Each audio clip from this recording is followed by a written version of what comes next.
Ladies and gentlemen, mech warriors and mech fans from around the world in the inner sphere, welcome to another Roundtable meeting with Russ Bullock, this time with a focus on competitive play in Mech Warrior Online. That includes, of course, both the official MWO World Championships as well as community-run leagues and tournaments. Joining us tonight, we have, of course, Russ, president of Piranha Games, and MWO lead designer Paul Inouye. We'll also be joined in a bit by the leaders of some of the currently active community-run leagues and tournaments, including MRBC, Run Hot or Die, Star League, and more. Although we are having a discussion with select community representatives tonight, you are also welcome to participate in the discussion via Twitch chat and the appropriate threads on Reddit and, of course, the official MWO forum, where they will be read and can be a part of the greater discussion. As usual, Twitch chat will be moderated, so please behave so that you can continue to share your wisdom with the community for the remainder of the night. Thank you all for being here. Everybody that's in chat already, we appreciate it. Hope you're having a good Friday night or Saturday morning, and we appreciate all of you out there that are staying up late for this. We really do appreciate that. So let's get this started, show our appreciation by getting it started. Russ and Paul, happy Friday to both of you. Thanks for being here. And how did your last week of March go? Are you guys ready for the weekend? I've been waiting all week just for this roundtable. So, no, it seems like this roundtable we planned it was about a month ago, and we've been talking about it for a while. Yeah. Yeah, it's taken a little while to come together, but no, it was a good week. Well, there's always lots going on, but it seemed like this is a particularly active week as far as some changes being discussed, decisions being made, and some really important things, including regarding the stuff we're going to talk about tonight. So, yeah, it was a good week. Excellent. Paul? I've been documenting like mad ever since Russ threw me under the bus last week, and yeah, just getting so you're ready to go tonight. Awesome. Well, we appreciate you being here, man. And I think I'll introduce the rest of the panel here, or whatever, when we get to the other side, I think, of announcement or two that you have. Russ, would you like to kick off the night? Yeah, sure. And Paul, you just jump in when you need to.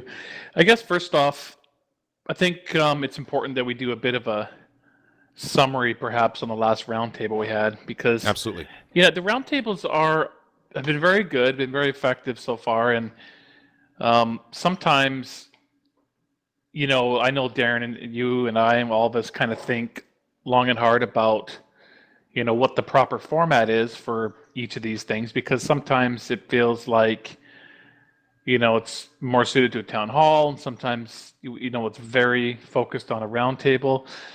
This time is a little bit in between, and we kind of talked a bit about that, because I have some things I'd like to share that might be a little more town hallish, announcements and things. But the announcements are very specifically related to comp. And then, of course, so we wanted to invite a lot of the members of the comp community to be here for those announcements. But of course, since the announcements are happening tonight, it's going to be very difficult for them to kind of provide feedback on that announcements, and or for us to necessarily comment or implement things on a feature that's just announced.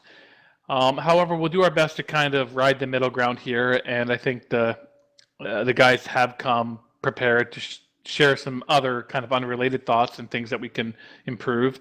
Obviously, this is all going towards ramping up for the end of the year. We have every intention to hold a MechCon this, December. You saw that with the survey that we put out earlier this week. So no official announcements yet. We're getting close, and obviously a big part of MechCon is a tournament, and we haven't announced anything yet. So we're getting there, and so I guess first off, just a quick summary on the the faction play roundtable. I can say that those features are in development, and I'm not going to, I guess, commit specifically, but I guess I would just say that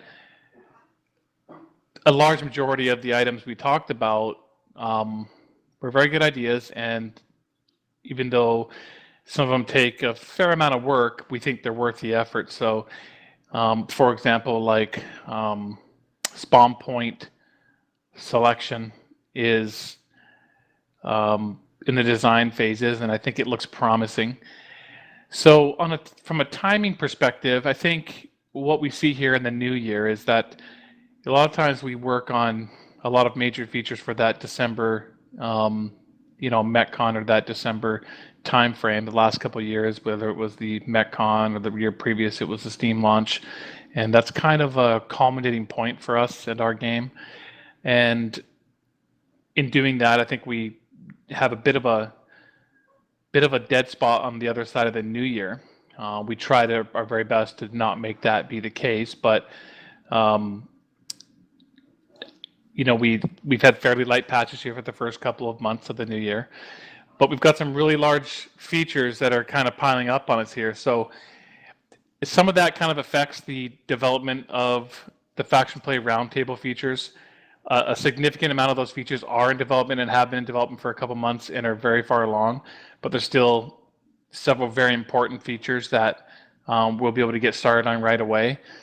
So I guess what I'm saying is the Faction Play Roundtables, there's been a couple of them. They've been very effective, and I think even the community itself said after the first one that pretty much all the feedback was incorporated into the last version of Faction Play.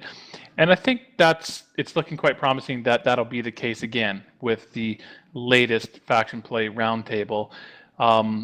It's just as people know, we've got a new feature to announce today, and you'll know right away when we announce it as to why it's taken priority even over some Faction Play features, because it's needed. It's kind of a critical feature that we need. And with the skill tree, we've had to take some additional time, as well as the incursion game mode, some additional time to make sure those features are right. So that's definitely piled up some features here that are going to come out here in the spring. So that's getting really exciting. But just again, I think the roundtables for Faction Play have proven to be very effective, and the large majority of features that we've discussed at those roundtables have come to fruition. So I know there's a lot of people out there, they've been playing the current version of Faction Play for a while. They'd really like some of those tweaks and adjustments made as quickly as possible, and just want to let you know that we are currently working on it. And again, the feedback of those. Obviously, we had 2 Faction Play roundtables, like you mentioned. After the first one, most of that stuff that they brought up was implemented. In the process of doing that same thing with the second one, and I'm hoping to see a lot of the same going forward with whatever other roundtables we're doing, which includes tonight's with the competitive play. So do you want to move us into your first announcement there? Sure, let's get on that. We have a new feature. So you guys know about some of the features coming up right now. The big ones are, it's looking really good. We're pretty much committed to April for the incursion game mode. There's going to be a post sometime really soon, I think, and it's going to tell you some of the changes that we've made since the PTS. The PTS was very effective in giving us feedback on things we should change. Of course, it's the same thing with skill tree. We're still targeting for a May release on that feature. That's our target. So you got some really big features both in April and May. And we have another feature that we are targeting for June. And that is a new competitive ranked mode for MechWarrior Online. So Paul, I'm going to do my best to give a high-level summary.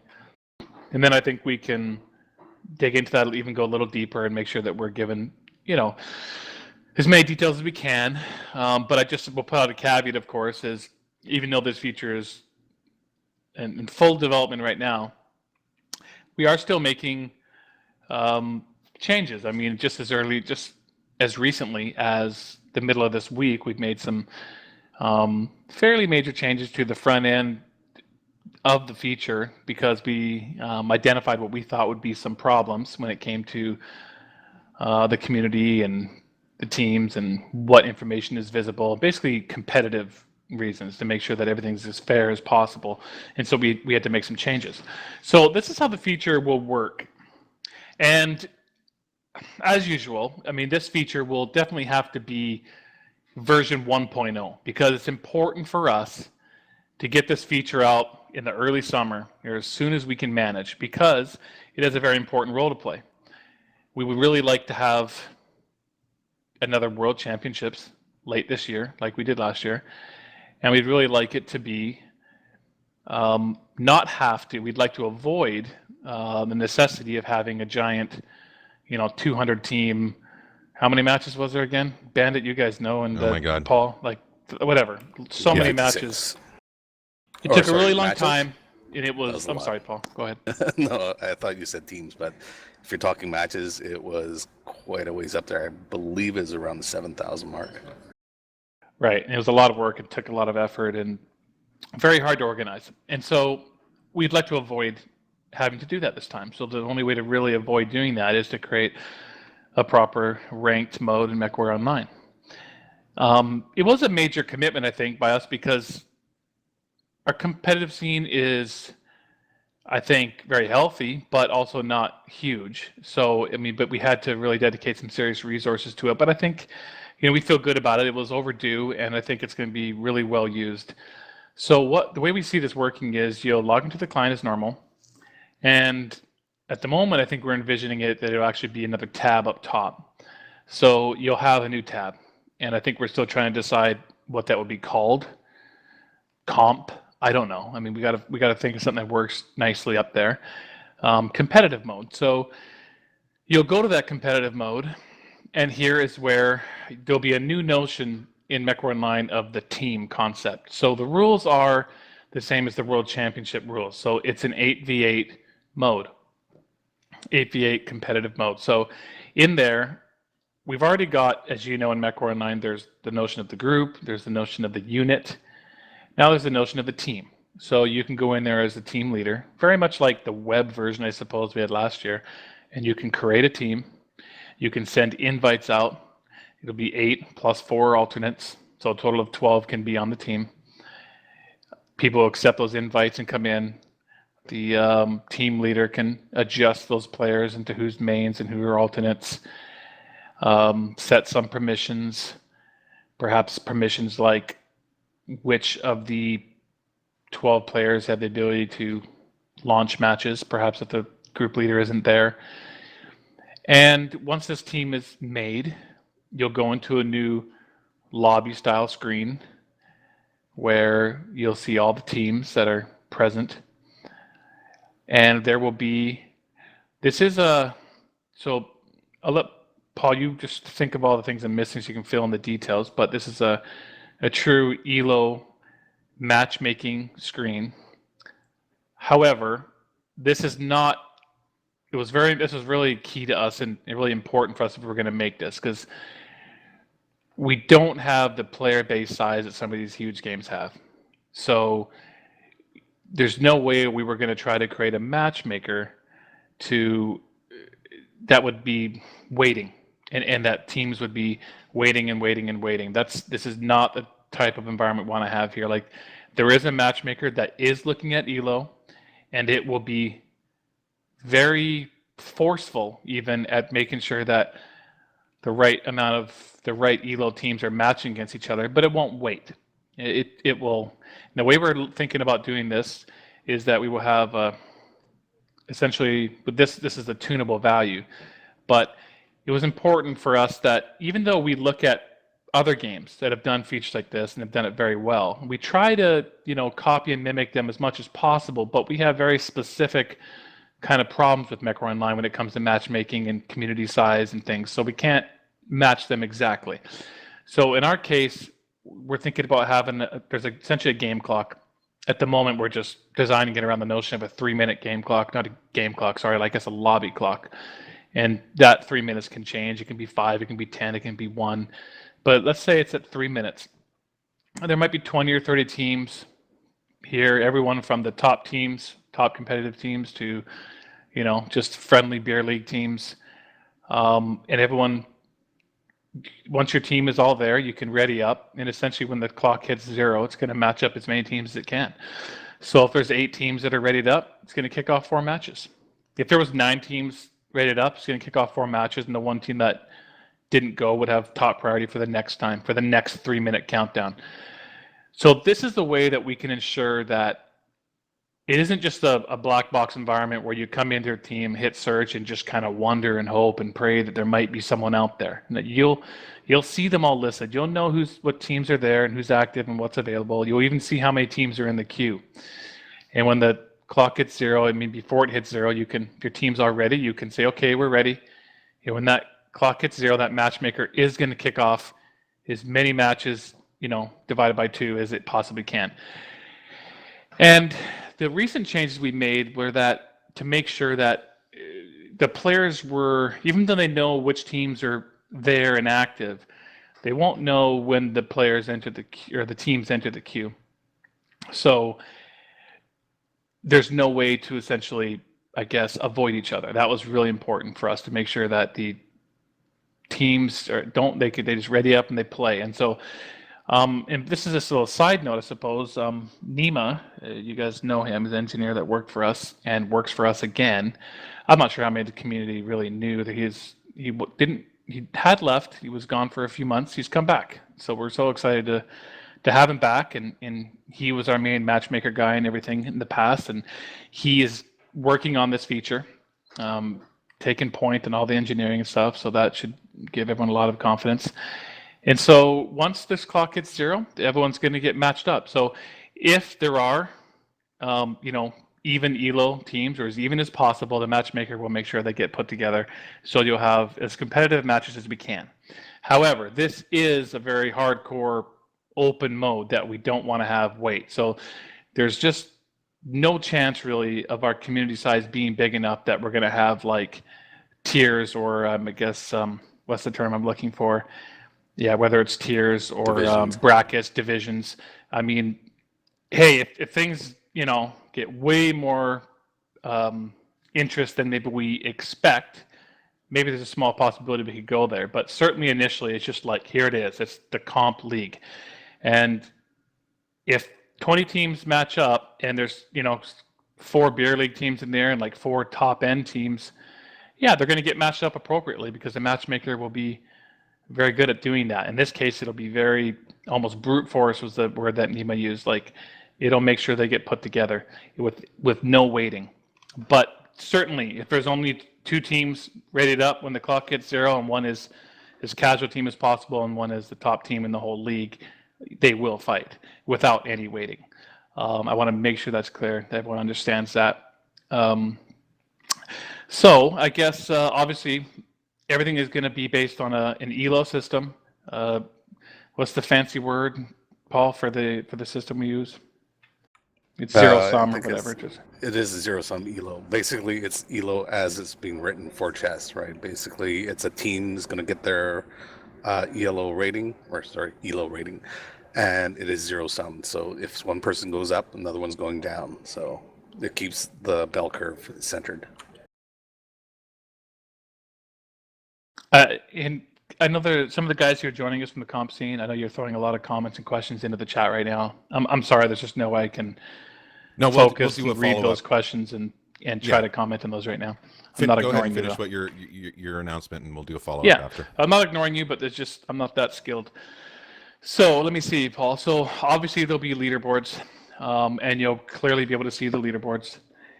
We had the notion of live scores, but we had to remove that, unfortunately, just for competitive reasons.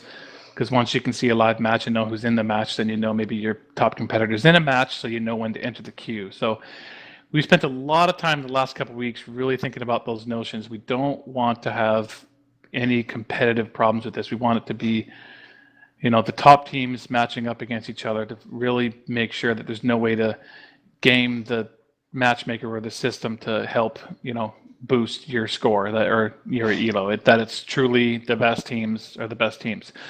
So there'll be, of course, the leaderboards, and there could be the chat. There'll be a new comp chat tab in there that people can hang out in this lobby and talk. I think we're still discussing this a little bit. There certainly will be I think kind of more of a global comp tab for all the players in that comp area at that time, and then there'll be a team tab, of course, where you can talk as a team, and this will be kind of a hangout spot where you can ready up and launch into these matches and get your ranked play. And okay, so smaller details. Once you're readied up and the matchmaker matches you, then there'll be a vote screen. So very similar to what we had at the World Championships. You'll be able to eliminate the maps that you don't want to play on until you get to the map you're going to play on.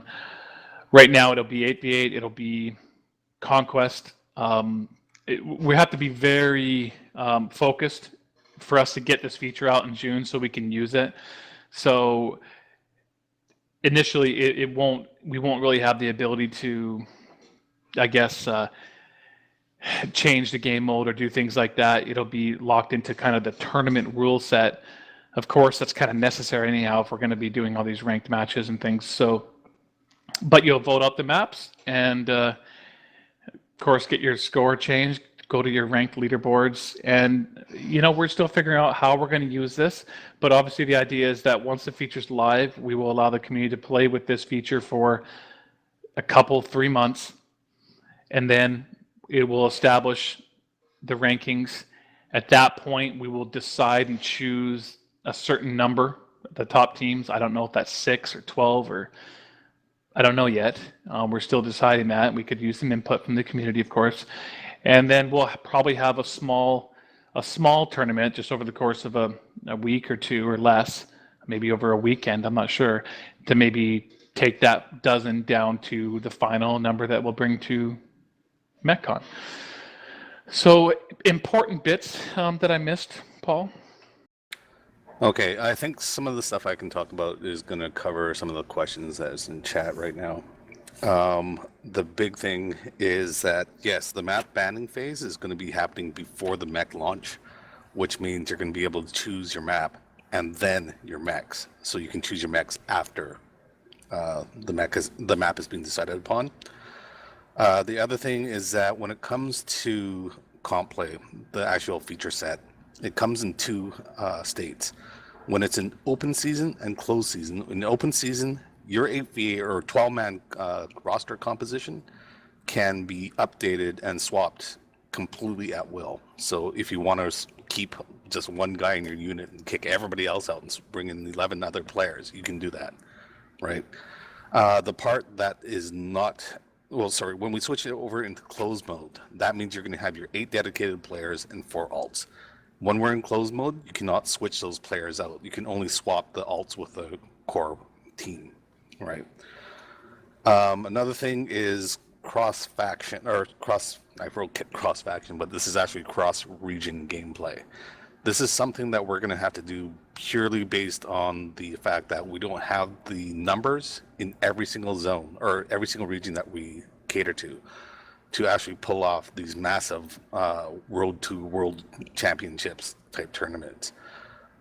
There is going to be cross-server gameplay. We have a balancing system that we can probably go into a little bit detail later, where it's going to basically say, if you've been forced to play on a server that is not in your region, your team is going to get a weight. That weighting is going to say that the next match that you play means you play on your local server. This means across the whole globe, like you can have North Americans playing Oceanic playing North Americans, and the amount of time that they spend on each region's server, which should be around equal, right? I think that's most of the stuff that I heard and thought maybe was over. Yeah, I guess I'll jump in on the server thing. I guess the way I'd put that right now is that's just the best idea we kind of have at the moment. And the idea is designed really just about trying to be as fair as possible.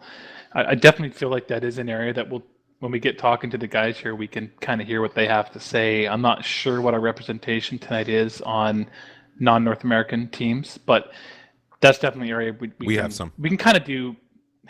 We could do anything we want there. That's not set in stone, but that's what we've come up with so far to try to make it as even as possible. So it'll basically ensure that you get to play on your server as much as theirs, so it's kind of even. So otherwise, again, this is kind of one of those unique problems we have in MechWarrior Online is, we're not Counter-Strike Go and League and these enormous games that have so many players per region that they just don't have to worry about this. I mean, but we kind of have to live with each other. And faction play, we made everybody live with North America only. Kind of hands were kind of tied on that aspect. Well, we could always revisit that as well, but I don't think we can do the same solution here because, well, that's just a pretty big advantage. I mean, I don't know how we could, make it fair for the, the European, because I think, and I'll throw this out there now, I think, Paul, correct me if I'm wrong, but believe that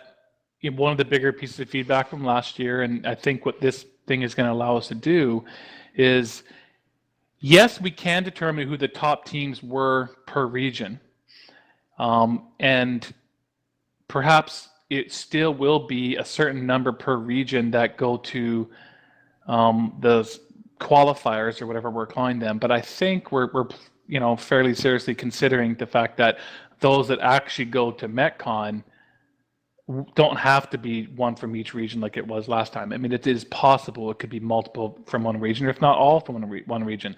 But if we allow it to be that way, because ultimately we want what everyone wants. We want the 3 best teams in the world there more than anything, rather than just having the best one from each region, so we can have the best competition as possible. But in order to get to that point, we have to make sure that all the ranking matches over the course of those months is as even as possible. And so I think that we need to provide as much opportunity as we can for teams to play on their region servers. So again, that was the best idea we'd come up with at this point. All right, so now we're about 25, 30 minutes into this. Russ, should I introduce the panel now and let them give some feedback on that specific announcement? Do you want to announce anything else and then open it up for feedback? What do you want to do here? Yeah, I see a few other questions in there, but let's go ahead, introduce the guys, and they can ask some of their. I know this is their heads are flooding with questions. We may have some of the answers now. We may not have all of them, but let's do that, and then hopefully we'll still have some time left that we can take some some general comments and feedback on comp in general that I know the guys have come prepared to talk about. Absolutely. Okay, so joining us tonight, as I mentioned, the select community representatives, they're all leaders of some community-run event or league in some way or another. I'll go through the list right now. Joining us from MRBC, we have Doyle. MRBC is pretty much, I guess, the largest community-run league currently in MWO. And they did, I just got informed before this, they set a new record with 77 teams participating at this point. I don't know how much more time there is, minutes, hours. But it's another record for season 9. Congratulations to you guys. We got Bandit B17. He's obviously a shoutcast for MWO, WC, MRBC, and more. The Magician representing Run Hot or Die. And we were just discussing this before we started, the first community run tournament, but not just that. They were the first tournament altogether in MWO. It was held back in closed beta. And I do remember I did actually participate a little bit in shoutcasting. Sorry about that for any of you who remember it. But they've been around forever and are still active as well. Proton, he is here representing Imperial's Star League. We've got the Silken representing MechWarrior Arena. It's a 1v1 Solaris League. Live 1991, he is EU, and he is here representing Battle for Midway. Oceanic, sorry. I wrote it down, but didn't read it properly. Taoist here, he's representing Clan Wolverine and Exile's 1v1 Solaris tournament that happens every month. And Xavier is here kind of, in some ways, representing the newest to the group, but also representing, in some ways, the oldest. Xavier is here for NBT, Net Battletech, and it's that Net Battletech, if you know from MechWarrior 2, 3, 4. They go way back. So that is our group tonight. And I'll open it up. The Magician was the first with his ex, so Magician, it's yours.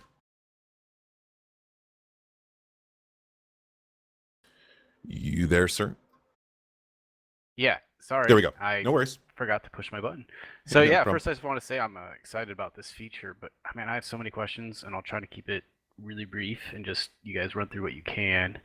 First of all, the biggest one is, will ranked mode allow all mechs selected or only C-billable mechs, etc.? Because we don't want teams to have an edge because of pre-orders or like the MC buys, just as you guys did in the last World Championship. All the mechs are available when you're in that mode. So I'm curious how you're going to handle that. And the other big questions were, can you play in the mode with people not on your team? Or have you guys thought about solo ranked queue? And any thoughts on seasons? So it's not like a super long elo grind over several months. I'll jump on the last one.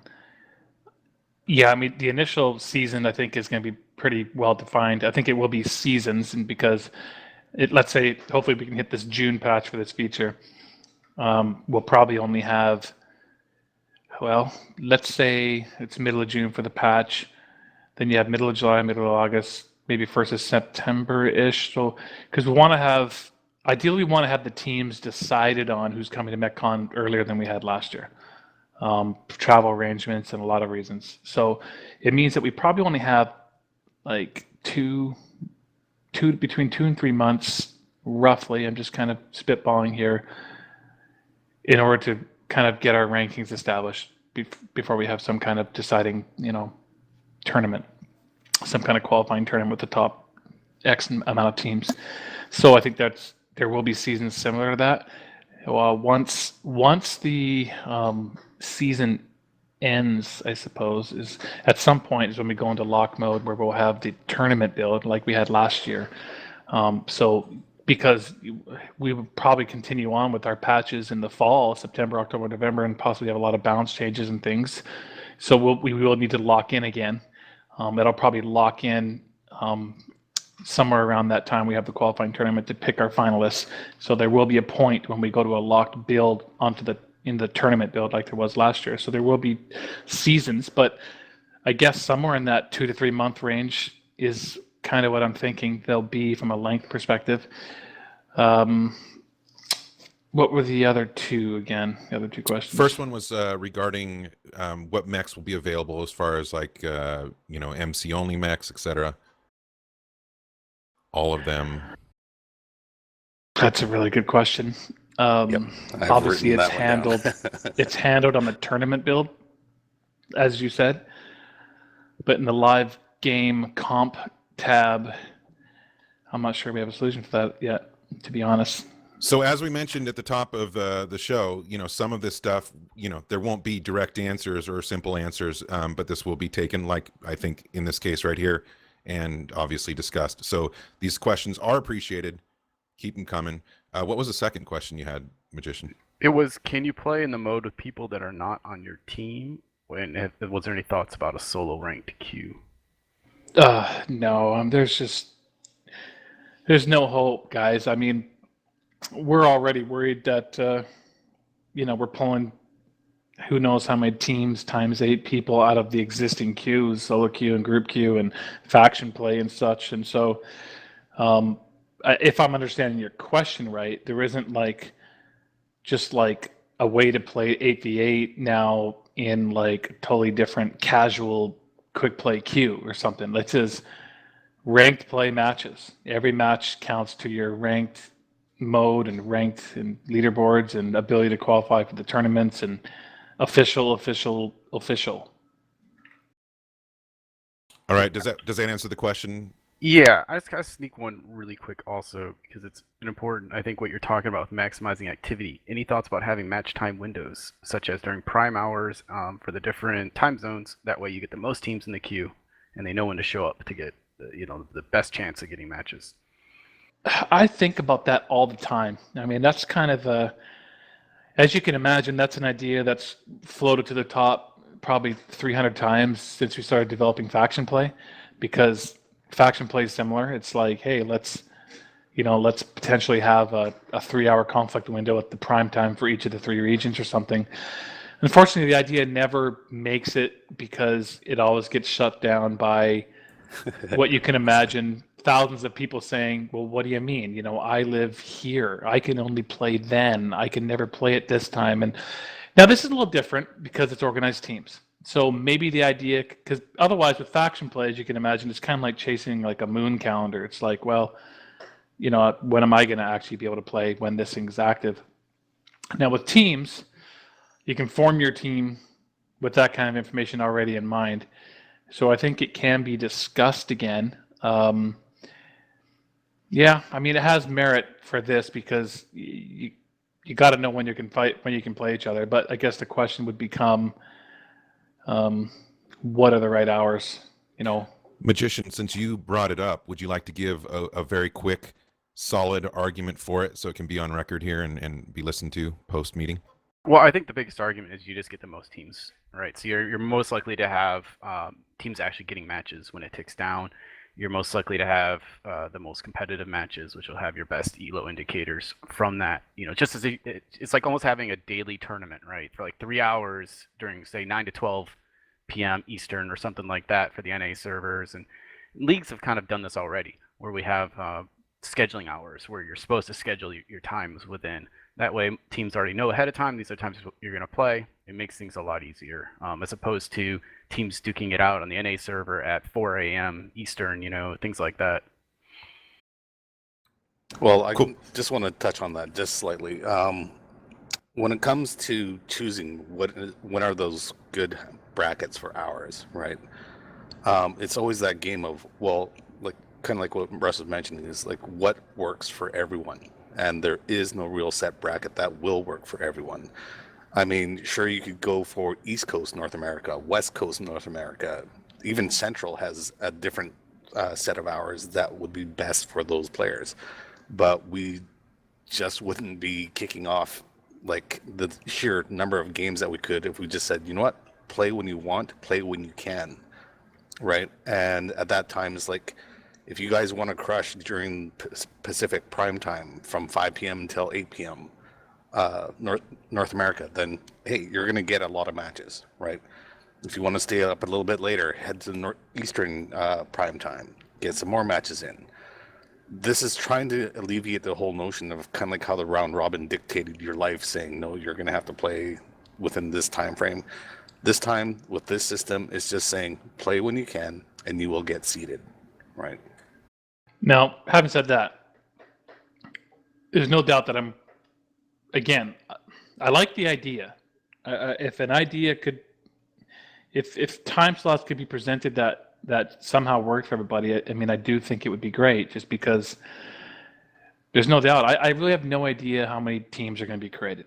Like, on the one hand, anybody can create one now, right? I mean, you and 7 buddies can create a beer league team that you don't really care if you win or lose, and kind of like we've seen with faction play with units, there probably will be hundreds of these teams created, but after a few weeks, how many are playing?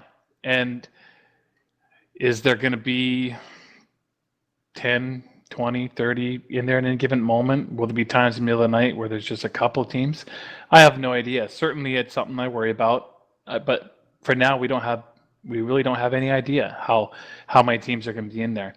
So it would help if we could condense the teams. But if we just take North America for an example, you'd probably have to have a fairly large window. Like, what would it be? Somewhere between 6 p.m. Pacific and, see, I want to say like midnight Pacific, because I mean, we live Pacific time zone because that's what we think about. So there's like, maybe you could squish it down from 8 p.m. to midnight Pacific. That would be, but that's, now you're at 11 till 3 a.m. for Eastern. That's way too late.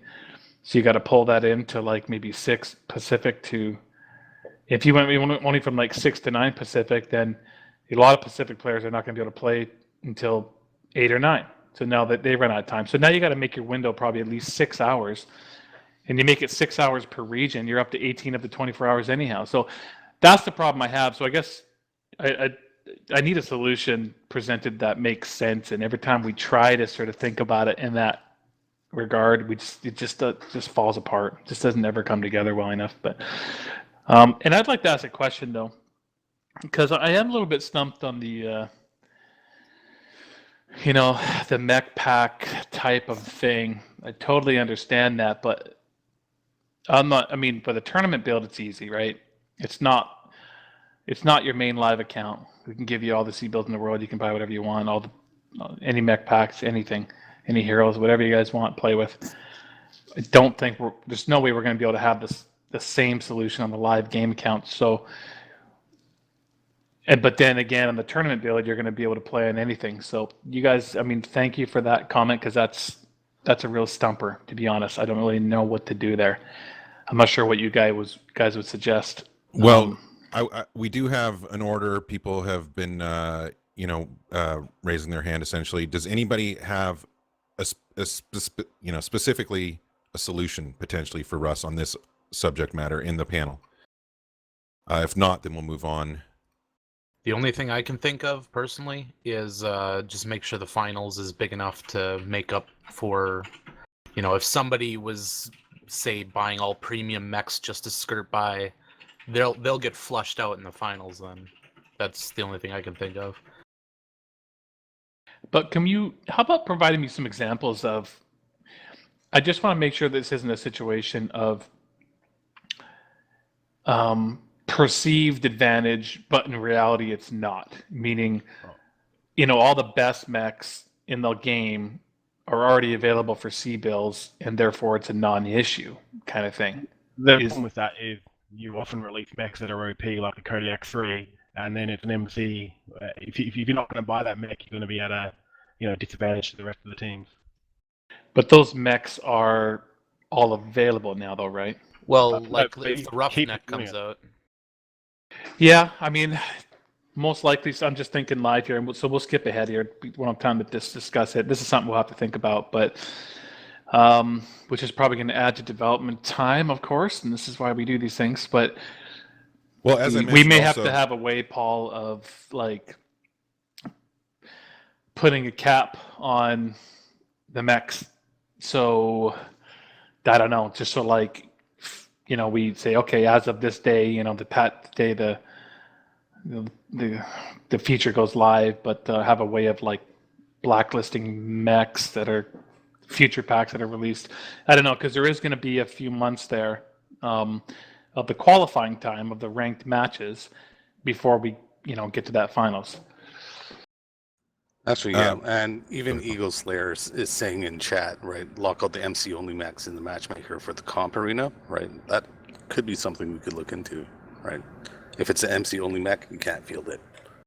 But what about when the tournament build comes around? Keep the same rules? Like, would that be acceptable? Just keep it consistent? Yeah. Yeah, that could work. We'd have to talk to Nima to see, I don't know, what would that entail? We'd have to... because there's going to be ramifications all throughout the UI when it comes to the mech select screens and stuff, and yeah, it's quite a bit of work there probably of like trying to gray out all the mechs that are not on that maybe are certain flags on them or something. So we'd have to give that some thought and get an assessment of how much work that is, but we're going to have to do something because obviously this has to be. We can't have any holes like that. It's when we talked about. The matchmaker and the lobby screen and stuff, we made a couple pretty big changes to make sure that the teams did not know, they can look at the team, they can see what players are on there, they can see that they're active, but they don't know if they're in the lobby, in a match, or where they are, so that there's no way to, avoid each other. And so this is similar. Like we have to make sure that it's completely even playing ground. So we're going to have to try to come up with a solution, something that we can get done in the time we have too, so that we can get this feature out so we can start doing these ranked matches. And if any of you out there have ideas, like I mentioned at the top of the meeting, you can go to the appropriate Reddit or MWO forum threads and post your ideas. We want to get to the next person that had some feedback. Live 1991, do you still have something to say? Yeah. Thank you for that. The first one was, are you going to make it rewarding for non-competitive teams to join it, and like will there be enough reward for new teams to join in and try out ranked mode? I'm not really sure how to answer that. If they don't find the experience rewarding, I don't know that there's anything we can do because I'm not sure. What do you mean by rewards? Like Give a lot some of other suggestions. games, you get like competitive points, and then at the end of the season, you get to buy maybe an unlock for a skin or a special, something special, or something like that. Just that even if you don't win, you're not top 10, everyone still gets something at the end of the season. Oh, like I can't speak on Russ's level of like what we can give away, but that's the kind of rewards that we probably could do. I'm not sure if like I'm seeing some sort of noise or talk in the chat is if you're looking at XP and C-bills, that might not be something we would do. It'd be something we'd have to talk about definitely. A competitive skin would be kind of interesting, but yeah, I think that's a good thing to bring up, something that can be discussed. Yeah, I think we had assumed, I think that for a while now that like, private match screen, that there'd be no way that we could possibly reward, XP and C bills in this game mode. But I think we need to possibly rediscuss that, Paul, just because of the changes that we made recently to this screen, to make sure that as long as we're really certain that there's no way to farm it, you know what I mean? Like with private matches, of course, you could just set up matches against each other and farm each other and do all sorts of weird stuff. In this case, I mean, it theoretically shouldn't be possible, based on not knowing who you're going to fight and when you're going to fight and exactly who you're going to end up against, and the stakes are too high when it comes to ranked matches and if you want to actually be ranked. But of course, there's people that maybe don't care about the rankings and will just try to enter the queue with a couple Smurf teams or whatever you want to call it. And I don't know, we just have to give that some more thought. But I think I'd kind of assumed initially that it would be very much like the private match screen. Like there's just no way we could do the rewards in there because it just wouldn't work. But I'll have to give that some thought again, and we'll talk about it after this thing with, we'll remind, take another look at what the other games do.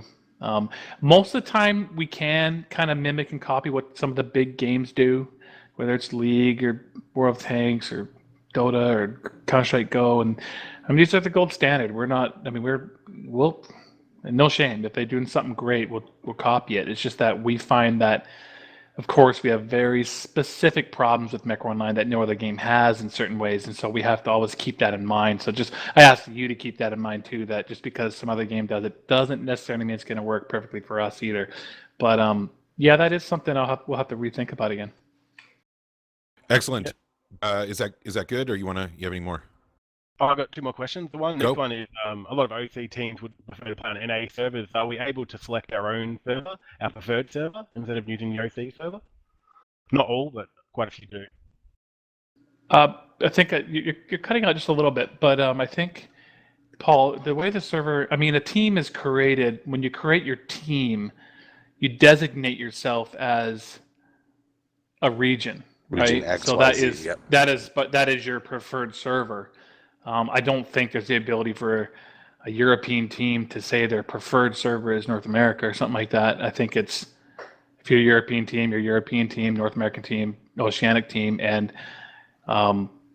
then when you're matched, back to that same comment I had earlier as to how we try to figure out how to make that as fair as possible. Is that your question? Does that answer it? Yeah, so probably best to, if you're an Oceanic team and you want to play on NA servers, sign up as an NA team? Yes, I think so. If that's because I don't. Otherwise, it's going to get pretty weird if we allow people to sign up and designate themselves as an Oceanic team, but prefer the North American server, which is not going to work because now you could have all the best North American players saying, "Yeah, we're an Oceanic team, but we love the North American server," and try to game things that way.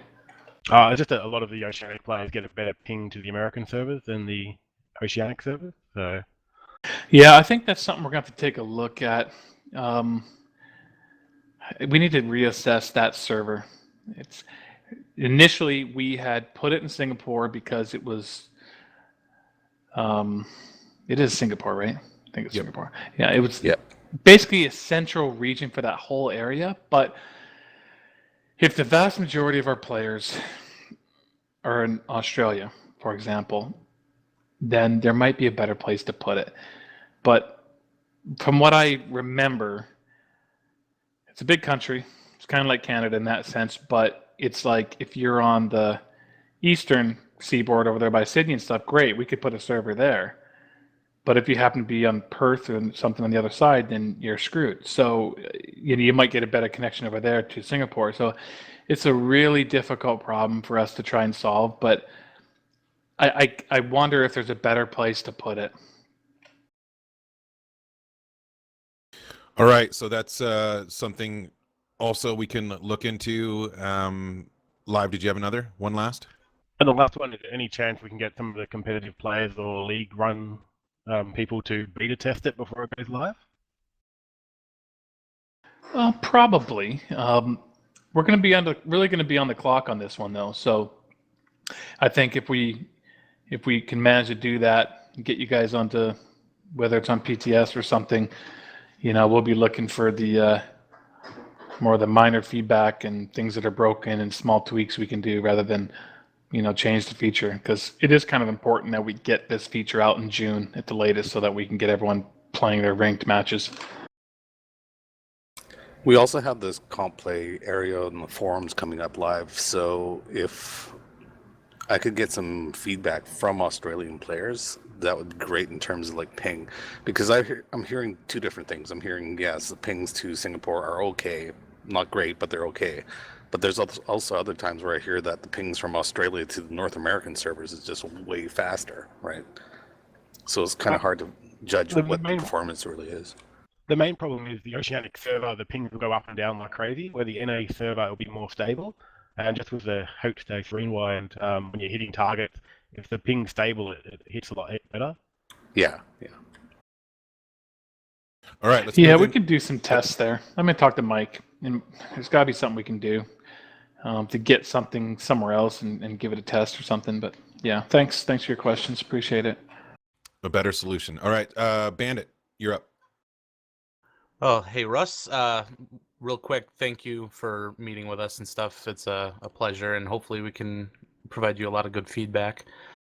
I'm just going to quick rapid fire through these questions that I've written down here. First and foremost, before the tournament goes live, are you guys going to be continuing to collect feedback? Are you going to provide us the rules and stuff like that ahead of time so we can maybe say, hey, maybe you could try this? Or is it just going to be kind of a surprise? Okay, the season's going. No, I think we're already planning on a number of changes from last year's feedback, but no, I think right now we've just been so focused on getting this because the tournament is essentially dependent on this feature, so we're really focused on that. But I think we can. I guess I'm totally open to that, and of course the answer is yes. We can provide it ahead of time. I just not sure what the avenue for that would be. Whether that would be behind closed doors, like as in, send out stuff to some people prior to it going on the website, or maybe in the new forums area for the comp teams, maybe a limited access in the beginning. I don't know, but the answer is yes. There's nothing here to hide or anything like that. We're totally open to tweaks. Of course, we're developing this feature right now with a pretty specific game mode and settings in mind that were very similar to last year's tournament. So if there was any changes to that, we'd have to get that type of feedback fairly quickly. So yeah, obviously this isn't the right meeting for that, but I guess I'll just turn the question around and say, what would be the ideal way to share that information ahead of time and get your feedback? Well, that kind of segues into my next question. I'm hoping one of the biggest issues, I guess, that teams had last season is a lot of the rules, even the finals rules, were all announced later in the game after teams had already signed up, and it was a surprise to a lot of people as to, okay, well, I didn't realize that this is when the schedule was going to be and stuff like that. So I'm assuming that you guys are going to try and get the entire rule set top to bottom out before signups start, or before at least those signups conclude, so teams can know whether they're even going to be able to compete and what times it's expected of them.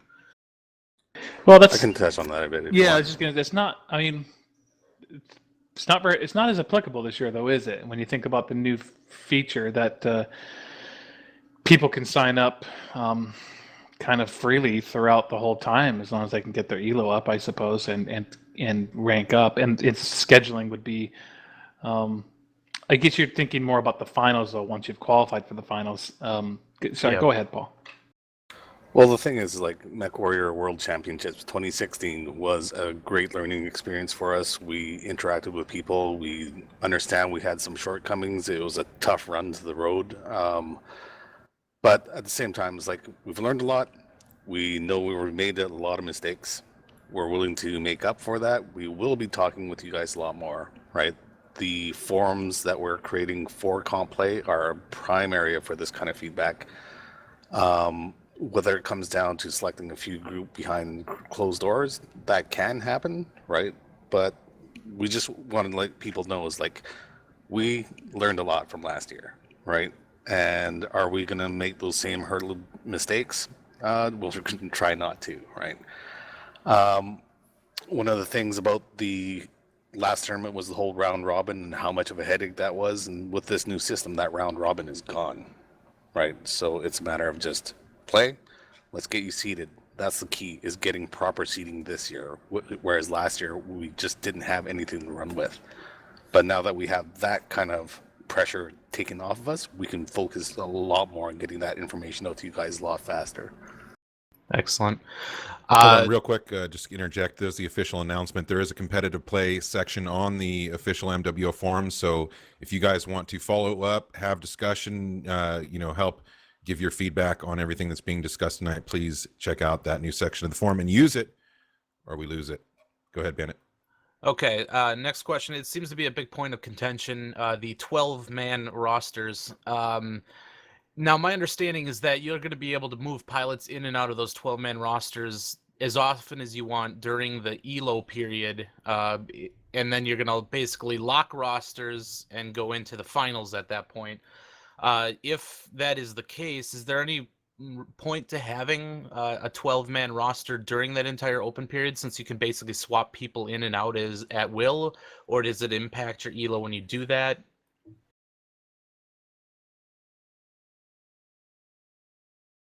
I'm waiting on you, Paul. Sorry. I'm not really sure to say to that. I mean, I suppose I understand the question is if I was a little surprised actually to hear Paul say, I guess I wasn't as up to speed on that aspect, that you can swap them out, at will for months on end. You could have a lot of team shift happening in those 2 months. Of course, I suppose the downside is, or is there, if there's a team that's really high up and dumps a guy and brings another team's best guy to make sure they can stay up there. I think there's definitely some questions there for me too on that aspect. So I think it is good to reassess that and the rules surrounding that. But I guess I'm more concerned, just off the top of my head, with the amount of flexibility that's being stressed, rather than. But I think what you're saying is maybe the players' feedback is that it needs to be even more flexible, which is kind of the opposite direction my mind's going on this thing. But I'll hear what Paul has to say on that. We can talk about it a little more. Well, there's two things to kind of discuss here. One is that when you are in open mode, like when I was saying that there's two modes, or basically two states for competitive play. When you're open, yes, you can swap team members around. You can, like I said, kick all 11 players out of your team and invite 11 whole new players in there. The reason for this is that it allows you to adjust your groups. It allows you to sit there saying, okay, we have a unit of 250 people. We want to have our comp team ready. So you're trying people out, you're playing through, and it's like, okay, this guy might be underperforming a little bit, or he just real life makes it so he can't play at the times that you want to play. So you can swap that person out. There's no penalty. There's no lock saying, no, you cannot do this. The only time that lock comes into play is when we are now en route to some sort of major PGI offering, whether it be World Championships or some other tournament type event. And then there's the other side of this discussion is, why is it only 12 players? Remember, we are looking for the best 8-man team. Right? We're not looking for the best 8 out of 16 people that you have on your friends list. We are looking for a dedicated 8-man team who's going to be flying here to Vancouver to show who's the best in the world. That being said, that's why that restriction is there. This is not uncommon with other esport organizations. It's like saying you have your core number of players that you want to have as a team, dedicated team. We understand that things happen, like life things happen, work happens, I don't know, a car crash happens. you have to be able to have that alternate be able to swap in and take that person's place. That's why when you do see high-end esport teams, you're going to see substitutes in the actual roster, and they're even marked as substitutes, right? So you know that this is not a regular player with his team. And it's with that kind of notion, it's just saying, remember, we are looking for your best 8. We're not looking for the best of your group, right? So I don't know what to say beyond that. It's just like, we are looking for the best 8-man teams in the world. So bring your best 8. So it sounds basically like you're not too worried about people swapping players around and stuff, as long as the players that ultimately end up on the team are the best possible. Like, I don't think anybody's going to push the elo of a team up and then suddenly swap in worse players just so they can make it into the finals. If teams are basically breaking apart or forming and to get the best pilots possible, that is ultimately the goal. Yep. And like, for example, I'm a Dota fan. People know this. You see Team EG swapping out 2 of their players, right, on the road to the international, right? That's not an uncommon thing to have happen because somebody's just either underperforming, there's a internal conflict, right? They need to have that ability to swap those people out. But once they are in the brackets for the international, they cannot do that any further. Basically, they'll eliminate themselves from the tournament if they do try to do a swap. You can only play for one team at a time, but are you restricted to one team per season? Could you go join another team if you've already played for one? You can only be on one team at a time. So, yes, if you want, you can leave a team and switch over to a different team. Is there any cooldown? Or is it just swap, Nope. swap? You can swap all you want. Okay. Can I just put a little caveat in here? Of course. That is our thoughts at the moment. Currently. Yeah. It will absolutely change if it's determined that it's the wrong way to go. So I guess if some of that is non-functioning for competitive reasons or can be taken advantage of in ways that are unique to our game, that the other games don't have to deal with because it's a smaller community, and we know who already there's who the top players are in our game, and we hope that more people will come to the forefront and we can get with this official feature that will have more top players come and join and get involved in competitive leagues, which I'm sure I know all you guys want to see too. So we can have just better competition. But I guess what we're looking for feedback is you're asking the right questions and you're figuring out what we have planned and what we have designed currently. If there's an aspect of that you think is not going to function, and not necessarily because this is a feature that I can't necessarily concern myself too much with a feature like this, that you're thinking, well, gee, it's not going to have enough flexibility. I'd like to play with, my friends in a particular way. I mean, we have other game modes that we have to try to take care of those aspects. Obviously, what we have to really focus on here is being perfectly fair and perfectly competitive. So if there's an aspect of that design that you think can be gamed or made unfair, that you're worried about, then I'd love to hear that feedback. Awesome. And really, when it comes to the feedback, anything that you guys can give us in terms of what you guys are thinking, it makes it so much easier for us to be able to give our feedback based on that. So all right, Bandit. We definitely appreciate that. I did have one more quick I'm going to give you question, one more. All right, one more quick question. Of course, I'm very selfish when it comes to this.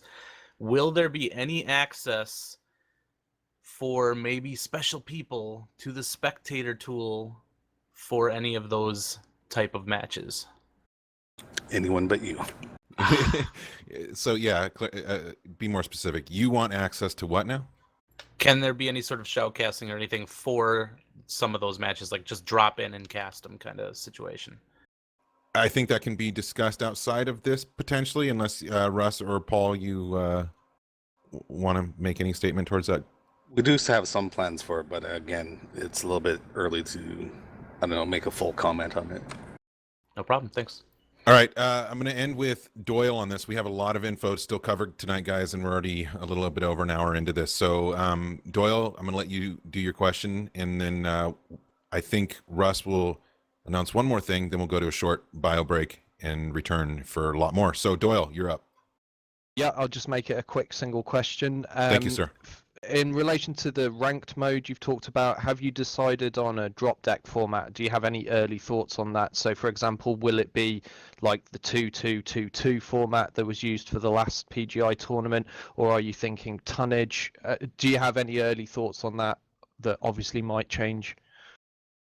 At the moment, I believe, I can be corrected if I'm wrong, is that it's essentially the World Championship tournament rules. I mean, at this point, until someone makes a suggestion that's an improvement and it's better and that the community agrees is better, I guess we feel like that's the best combination. So I believe it's a 2-2-2-2 under the same rules that the World Championship was in. I like the 2-2-2-2 personally, so yeah, I'm happy with that answer. Thanks for that. And just so people know, that the World Championship rules was 2-2-2-2, and it was on Conquest, and it was a map selection from 5 maps. Yep, there we go. So we are going to, Russ, do you want to continue bringing up anything you want to before we head into that break? Yeah, I mean, there is a small thing that we've been talking about for a while that I know you guys in particular will be interested in because you run these tournaments. We have been working on it like an API. So it's priority. Unfortunately, it hasn't been able to be prioritized as high as we'd like to because these other features have taken priority, although it really only involves a small subset of staff, web developers and our database engineer in particular, primarily those two. And I believe they're trying to work on it now. This is really something that's, just think of it as a totally different thing than this comp feature. Like, it really has nothing to do with the competitive feature we've been discussing. It's a very separate web API that we'll be able to provide to you guys so that when you run your own MRBC tournaments and all the things that you do out there, that you can use this API. And I don't know, Paul, like what are some of the few things that we hope and expect that it'll be able to provide them? Basically, it'll be things like match outcomes, times that matches have been played. That way, when you are running your own tournaments, you can actually look up match IDs and get the results. And that will be able to let organizers, such as MRBC, create a web-based portal of their own bracket and have that update real time with the result of matches. And I think I should say, I mean, I wanted to let you guys know about that, but I want to be cautious, and also in the sense that I don't know when we're going to be able to provide this API with you. If I had to guess, I think it would be in the coming few months. So I would probably caution you against waiting for it. I would probably say, go ahead with all your plans, do your tournaments, do your thing. Don't wait for it, because I don't want you to wait for it and be upset that you don't get it in time. We're doing our best to get it into your hands, but Paul, do you have any more information than I do as far as how far along it is or what they're thinking? Because I don't really have an accurate enough idea of when we're going to be able to provide it. So I'd hate for them to wait for it. Yeah, well, we were giving a list about, I can't remember how long ago, but it's been in the hands of the engineers that Russ mentioned, and I believe they are working on it. As for a timeline, I can't give you anything confirmed. All right, and Bandit, nope, you're gonna have to wait. We are gonna go for a quick bio. So about 5 minutes, guys. We'll be back. And before you go, if you're new to the channel, please do click on follow up above. We appreciate it, and we appreciate you all being here on your Friday night, Saturday morning. And we will be back in about 5 minutes.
All right, Mech Warriors and Mech fans, welcome back to another roundtable. We got Russ and Paul here, as well as the panelists Doyle, Bandit, Magician, Proton, Silken, Live 1991, Taoist, and Xavier, as well as the people that are helping us out tonight, including Deadfire, Zoof, and Wingbreaker. Thank you, everybody, and thank you all out there for being here on your Friday night or Saturday morning. We appreciate you being here. And we're going to just go ahead and kick it right off. We did start the meeting off with announcements from Russ, both including the in-game ranking system that'll be coming out soon, as well as API. There will be further discussion on that, both internally, but also with you guys. You can go ahead and post on Reddit in the appropriate thread, as well as on the MechWarrior Online official forums, where there is now a competitive play section. So please use it so that we can, get more information out there, grow the competitive scene, etc. So this next section, what we're going to do is go into, basically, these guys met on Wednesday, the panelists here tonight, and put together essentially a consensus, like we've done in previous town halls, or roundtables, I'm sorry. And so they're going to present this bullet point list, their consensus of the things that they would like to bring change into the comp scene. Things that can, I'll let them tell you the categories and what the things are. But if you don't agree with what they're bringing up, or there's things that you want to bring up yourself, again, feel free to participate on Reddit or the forums, and we will read them, and they will become a part of the discussion. So I believe they've designated Bandit B17 to kind of read off the list, go point by point, and then we'll get feedback from Russ and Paul, and then also we can get more feedback from the rest of the panel. So let's get going. Bandit, are you ready with the first topic? Sure. Well, hopefully we can go through this relatively quick, but one of the most important things that we agreed on in terms of just category for third-party leagues and tournaments is the exposure to the general community. A lot of the times we are advertising our stuff on Reddit, on the forums, Twitter. We put up our Twitch streams and stuff, but it's still only reaching a very small sliver of the actual player base in MWO. And we've seen time and time again where even though MRBC is the biggest league in MechWarrior Online, there's constantly teams that are like, I've never heard of you guys before. And they discover us, and then they sign up. And we've had pretty consistent growth, which has been fantastic. But we think that it really can be better. There's a lot of people out there that want this kind of gameplay that we can provide. So could I provide a real life example? Didn't we? Yep. Didn't you guys get some of those signups? We recently did the competitive scene sale, the official weekend sale or whatever, and it revolved around the week ending your signups for MRB season 9. And didn't you get some people that said, I never heard of this, and then they signed up? Absolutely. We actually, I went and talked to them. There was one team that signed up. I don't have the name in front of me right now, but they signed up because the sale happened, and I got to thank you guys for working with us on that. I think it was fantastic and really well received by the community. Basically, because of that sale, it reached a much wider audience, and we had a team sign up pretty much last minute saying we didn't even know that there was a league for this game. So those guys are going to now be competing in MRBC Season 8, and that's fantastic, and that's really fueling our urge to try and get more exposure from you guys. In our Which leads to... the sale was great, and we want to see more of that, and it was fantastic. But the biggest thing that I think you guys can do to help us as leagues is get community-run events front and center on the opening splash screen and on the patcher, on that the carousel. wheel, the carousel, basically, especially for the big events where we know we can draw big crowds. Having a presence there would be huge. Russ? Sweet. I don't really have anything to say other than that's really cool. Sounds good to me. I mean, let me talk to, Tina, Matt Newman, Alex Garden, and obviously the only debatable point really is, as you put it, vetted community-run events. So, what's a vetted community-run event? There might be some argument over that. Say, why can't we get our little one up or something versus MRBC or something? So, that's the first thing that pops in my head. But I mean, it's possible. I don't see a reason not to. So, I mean, it's a good idea to me. I like the little graphic you have there. It makes sense. Like I say, I'll talk to those guys. They're the guys that run all that stuff. So, And just a real quick comment, World Championship pulled in a lot of team signups, MRBC, we typically pull about, under half of what World Championship brought in. A lot of that has to do with the real money aspect and things like that. But I feel like the advertisements that you guys were able to do and the distance you guys were able to reach really made a big impact on that. And I could see a lot of that coming down and helping out the third-party leagues as well. I wouldn't doubt that if you guys started putting that stuff in, we'd see a massive turnout. All right, and then Silken, do you have a comment on this? Yeah, I just wanted to say that if you guys are looking for an example of another game that already does this, World of Warships, there's a league called Kings of the Sea. There should be a link under the community outreach there that leads to an example. They have it's a league that starts up every other month. It's community run, and whenever it comes around, Wargaming on their front page of their website pops it up on the news front and center, and then in game it also has it under the events tab where signups are starting, it ends here, blah blah blah. So just if you guys are looking for an example, that's one of them. Cool. All right, Bannock, you want to move on to the next one? Sure. And that was the appropriate response, right? I mean, you got your answer. Yeah. We'll look into it. Fantastic. Should be good. I'm looking forward to hopefully working with you guys on that. So cool. Next thing is we find that it's very difficult for the new player experience for people to find units currently. There are some hiring hall posts on the forums, there's recruitment posts on Reddit and things like that, but there isn't really a built-in function in the game that lists units, filters units and searches and stuff by what they do, role play, competitive, quick play, faction play, things like that. If there's any way that you guys can start building like a directory system, even if it's attached to like the faction play or whatever, to utilize your existing unit tags, so the new player can say, I want to join a team, and then go look at who's out there and maybe even apply directly to that team from within the game. I mean, it's a really good idea. We found in the past, like when we created a looking for group tool, that it's just not used. It doesn't mean that this also would not be used or this is not a good idea.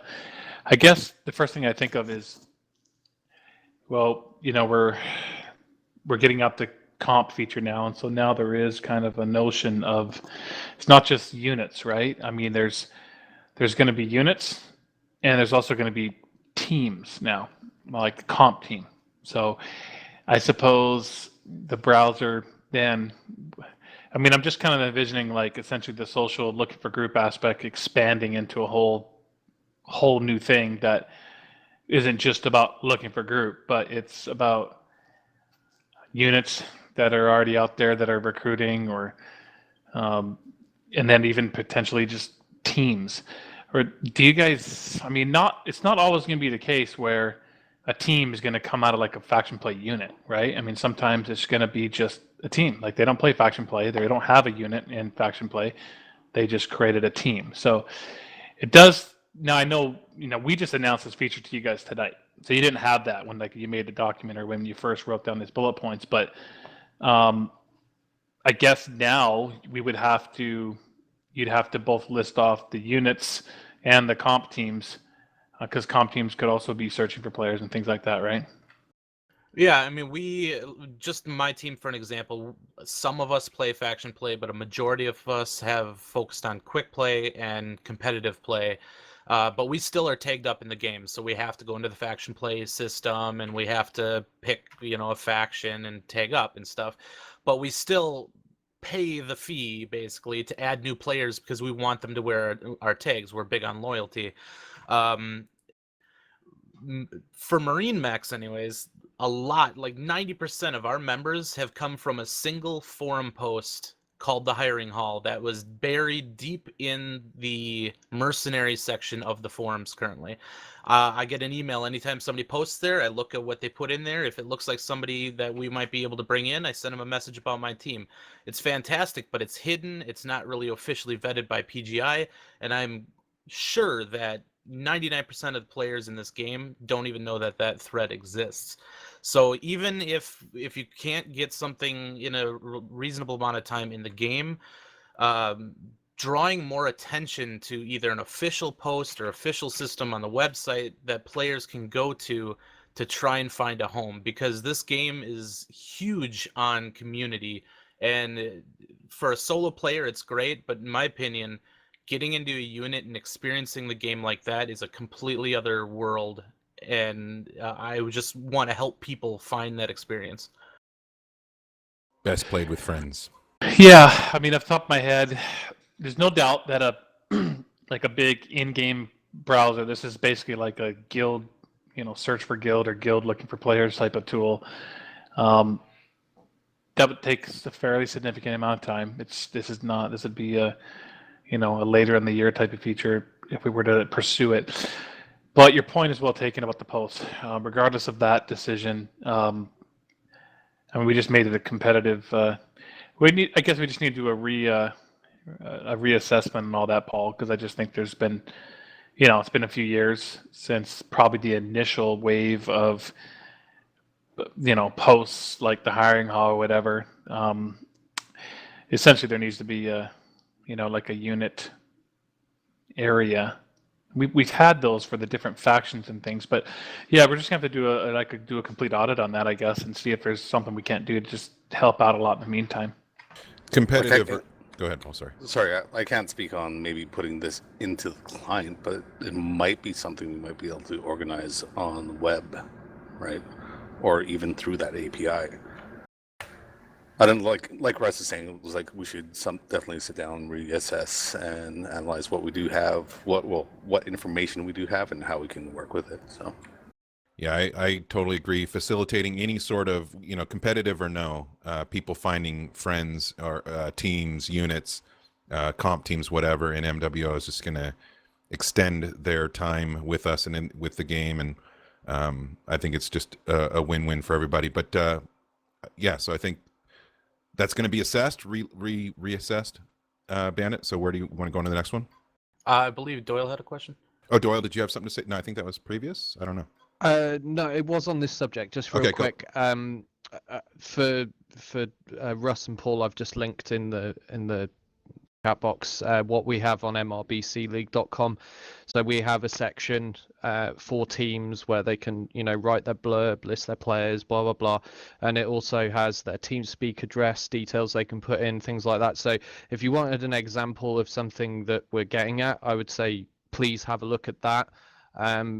Obviously, people can use MRBC League for the purpose of finding teams, but our exposure is minuscule compared to yours. So something similar that was done through you guys would make a huge difference to the accessibility of players joining teams. For us, they have to know about MRBC League in the first place. They have to know to go to our website. They have to know to look on the team tab. So something that's just more public, more visible. Awesome. Can somebody add that to the doc if it's not already on there? Yeah, that's cool. Thanks. First thing I thought of, Paul, is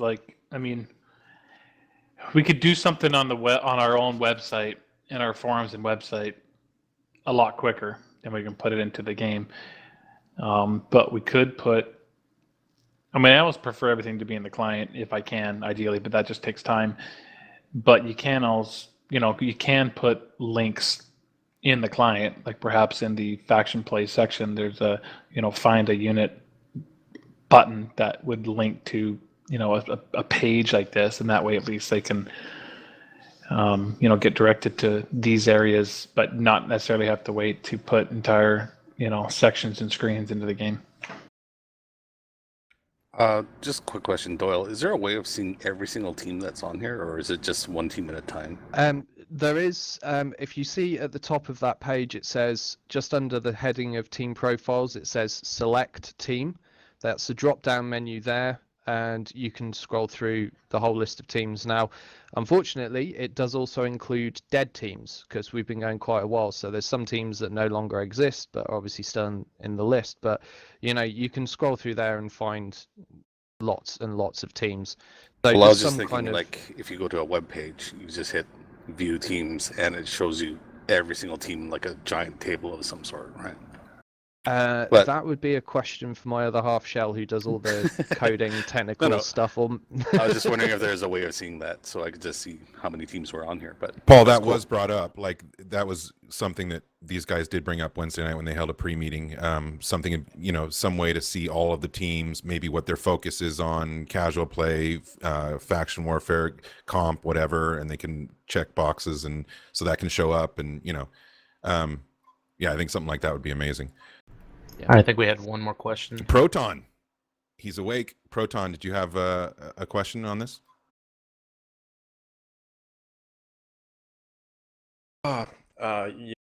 It's not really a question, but more like A comment?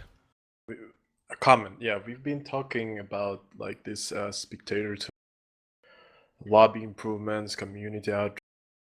I mean, of course, it's all like one of the main questions of competitive play. But what about by that I mean, like, is there gonna be any changes made to the game itself, to the actual gameplay?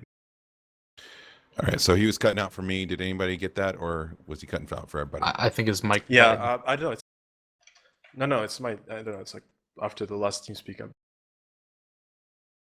Let me just hold the button for longer. I mean, Didn't hear what you should I said. repeat the question? Yeah, repeat all of it. We didn't.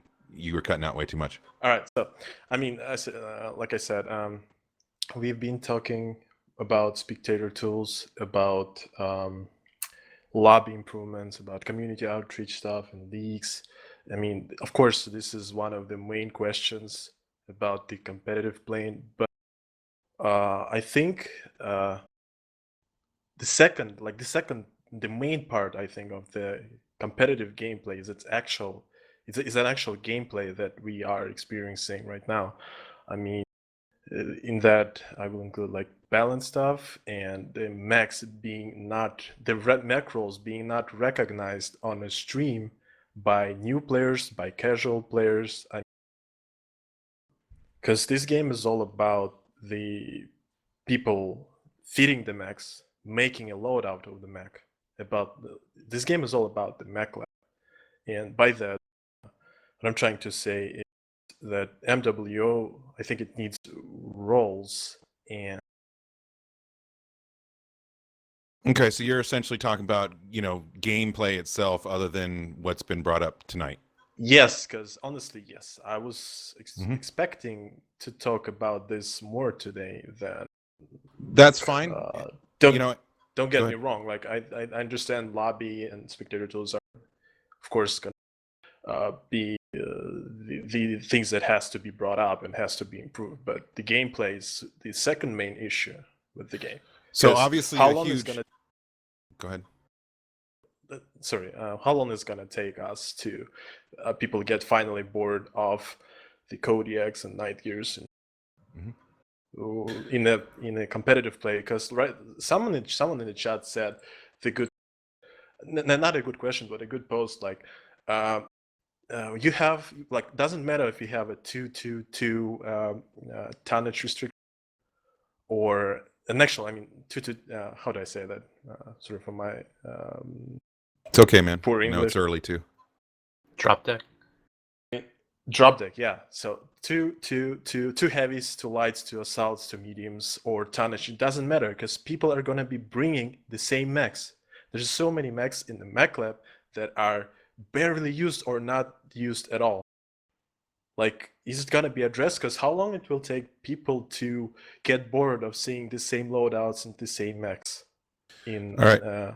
in the queue in So the I'll try competitive and sum up a little bit, and you can correct me if I'm wrong. But you're basically saying, besides all these extra features that we're talking about, things that bring more people into it, quality of life improvements or whatever, you're saying, what about just overall gameplay? What kind of changes will be coming that will affect Exactly. balance, I'm whatever. not trying No, it's cool, but let me just change the topic, or just wanted to hear about this than an actual like lobby or spectators improvement if there's are important as well. That's what I mean. No problem. We are trying to follow somewhat of a format tonight, and we did have the pre-meeting on Wednesday. I totally understand that it's like, whatever, 5 o'clock in the morning for you, and I apologize for that, and I appreciate you being here despite that. I'm just going to really quickly say that, and then I'll let Russ or Paul follow up if they want to say anything on this, but obviously there's a lot of stuff going on currently with the game in terms of balance and changes that can affect gameplay. And it might be more of an appropriate place to ask this in April, this coming month, when we have the just kind of a general state of the game town hall with Russ that he's already mentioned we're going to do. I don't know. I'll let them comment if they want to on what you said, but yeah, I just think that's a huge question, and I don't want to derail the efforts. Well, just let of me these jump guys. on it, Darren. I'll try to address it as best I can. Sure. In a few minutes here. Just yeah, it is a big question. But I actually do expect that. I do expect that the meta and the balance and everything is going to get shook up pretty heavy, here in the next couple of months. And for you, it sounds like that's interesting. That's going to shake things up. There's going to be maybe new mechs that are kind of come to the forefront, or more choices. Things will be different, have to readjust, relearn, kind of remaximize. Other people, of course, get a lot more scared about change. It feels like to me anyhow, maybe I'm wrong on that maybe feels like they kind of like the fact that they know exactly which one's the top mechs and they want to leave them that way, and any kind of change is frightening for them. But I guess, between, that you guys have heard about things like engine desync, you've heard about skill tree, you've heard about the way that we're changing to the baseline stats of the mechs. Here's the best way I can put it, is that this was Chris Lowry, of course, who now is dedicated to this full time, and he's in chat, by the way. He's been working on this for a while, but a lot of his work, a lot of the main portions of his work has not been released yet, because it's all kind of compiled together along with skill tree and such. But my point was, one time he brought it up, that someone in Reddit had basically said, hey man, why don't you make other mechs good? Like, for example, we got all these mechs that are not even in the game, they're not even used in comp play, and you need to make them good. And this is kind of your question too. Say, like, when are we going to shake things up so it's not just Kodiaks and night guards? But someone had actually answered that question on Reddit really well, and the answer was like, well, because they can't. I mean, take a look at the Vindicator, one of the Vindicators. It has basically every quirk under the sun, like everything, massive amounts of quirks applied to it, and it still sucks. And that is exactly why you see us taking a different approach, a bigger approach now. It's like, we can't just keep feeding quirks to these mechs. You're just going to end up with the same top performers and the same ones sucking, because you have to do something different. You have to fundamentally change the baseline power and try to bring things together to more of a common bar. Things like the engine desync was critical, because the engine size on a lot of the mechs, especially those clan mechs, in particular like Timberwolves, etc., it's just so powerful that aspect had to change, and that allows us to actually have a chance of getting some of these underperforming mechs much closer to the competitive line than they were before. On top of that, there's a lot of other baseline adjustments. So like, we can actually, instead of quirking, we can adjust these baseline attributes and actually have a chance at bringing these mechs to I guess I'm drawing a line with my hand here, like more of a bringing things to this bar. But it definitely cannot be just leave all the top performers exactly where they are and just buff everything up to that point. That wasn't even possible before, because what I've already described. We had to make fundamental underlying changes. You just in order to be able to make those mechs more powerful. So I think that we can do a better job. Our last town hall was I don't think we did a good enough job kind of explaining this aspect, and I think it's because it was tied in with a lot of excess noise around skill tree and some of the concerns the community had. And I think we could do a better job of explaining this aspect, and we're going to try to here over the next coming month. But I definitely think that a lot of the work we've been doing over the last 3, 4, 5 months is finally coming to fruition here in the next 1 to 2 months, and we're actually going to see a really needed change and shakeup on the balance of the game, so that we can actually make a lot more mechs, competitive. Paul, you can jump in and add some bits if you want, or Paul, if I missed something. No, not really. Like, what we are doing is, like was mentioned, is looking at the underlying balance of the core mechanics of every single mech, of every single piece of technology that's in the game. And one of the things that I've seen online in both forums and on Reddit, for example, is that we have a few outlier mechs that are performing very, very well. Basically, the OP mechs. It's like, bring all the other mechs up to that level. That is nothing but a power creep direction that we are going to basically shoot ourselves in the foot if we follow that path, right?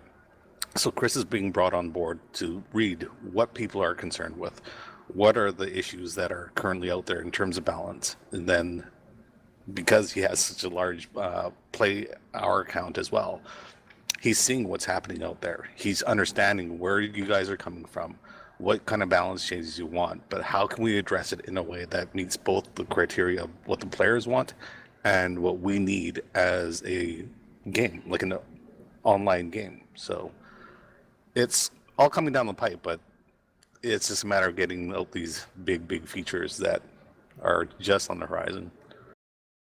Yep. So that was obviously a good question. It is pertinent to the discussion that we're talking about. But I wanted to get us back on track with the list that these guys put together Wednesday night.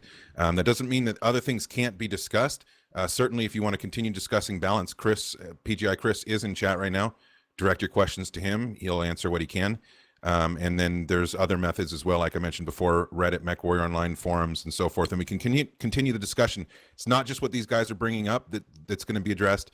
It'll be everything will be addressed as it can. So, Bandit, you want to take us into the next one? Sure. Anybody following along on the document right now, obviously balance is definitely important to all of us. We specifically omitted it from this discussion because it is such a big issue. We definitely look forward to any future town hall, roundtable, and of course working with Chris to try and make some good strides with balance and stuff. But we do have a list of specific things we want to be asking for quality of life improvements related to competitive play.